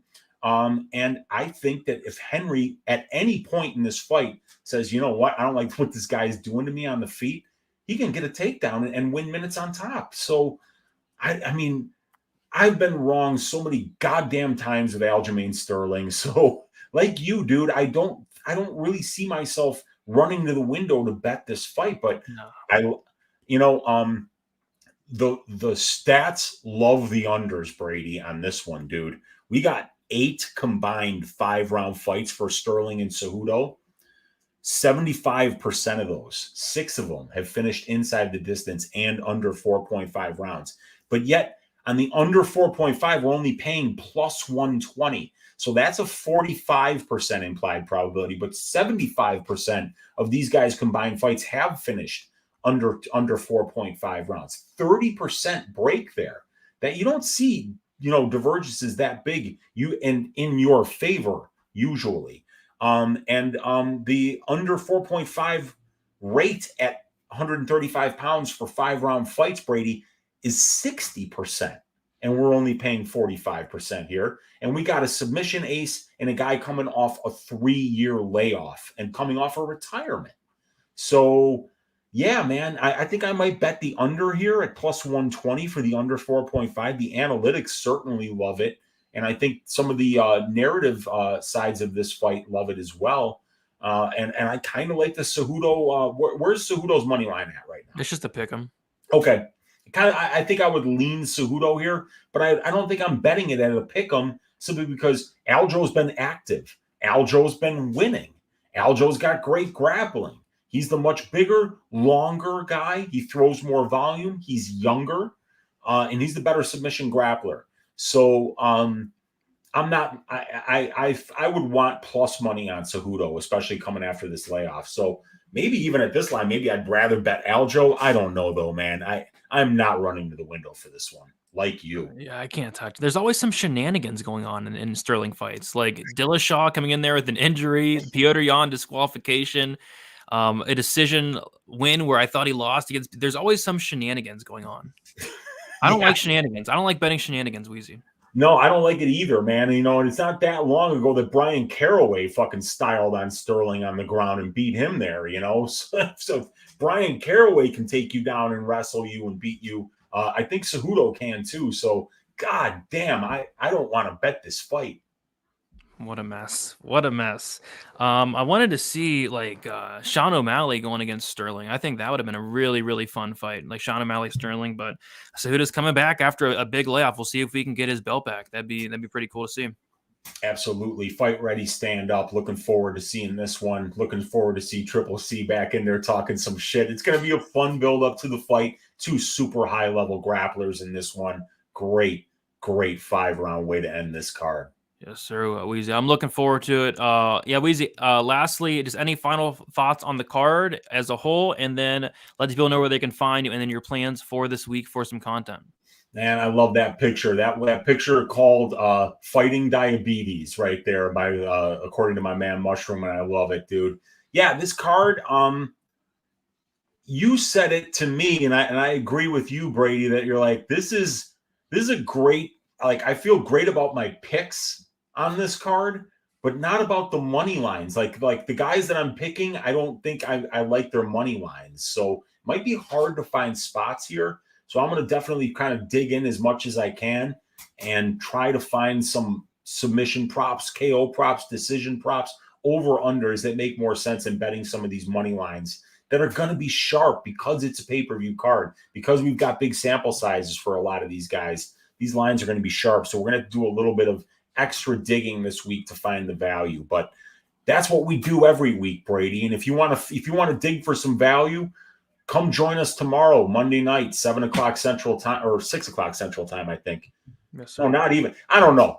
Tomorrow, MMA Engine, Probability, 1 hour before Clint goes live on Pub Sports Radio is when we will be doing Probability. You can check me out on my YouTube channel, Uncle Weezy, where I'm going to do a full card breakdown on Tuesday night, 10 o'clock Central Time, called Just the Tip with Uncle Weezy. We'll break down all 14 of these fights from a tape study and stats perspective. I'll give you a greasy 4-leg parlay. We'll finish with Uncle Weezy's ass shaving of the week. And then Wednesday, again on Pub Sports Radio, Brady, you, me, Gordo, Monk, DFS show. I think Lou Betya might be joining us this week for that one. Yeah, Lou Betcha will be on the show for sure. But yeah, fun show, fun card. Really looking forward to it. Not a ton sticking out from a betting perspective, but I'm sure I'm going to end up with like 20 bets by the time this card starts. I think I said that last because like I don't know how many bets I'm going to have on this card, and I had like 16. So we'll see. We'll see. We'll see. But I do want to try to keep it kind of lightish this card. So we'll see what happens. I did post a breakdown for the main event on my channel, and then I'll get my full card breakdown out sometime early tomorrow. I'm going to wake up, go get a coffee, and then get that started there. So yeah, and then like Weezy said, tomorrow MMA Engine as well, and then the Pub Sports Radio DFS show. Really looking forward to that as well. So make sure you guys like the video, subscribe to the channel. We do appreciate all the support. Go subscribe to Weezy, go subscribe to myself, and we'll talk to you guys very soon. Best of luck for UFC 288. Should be a very fun card, and see you later.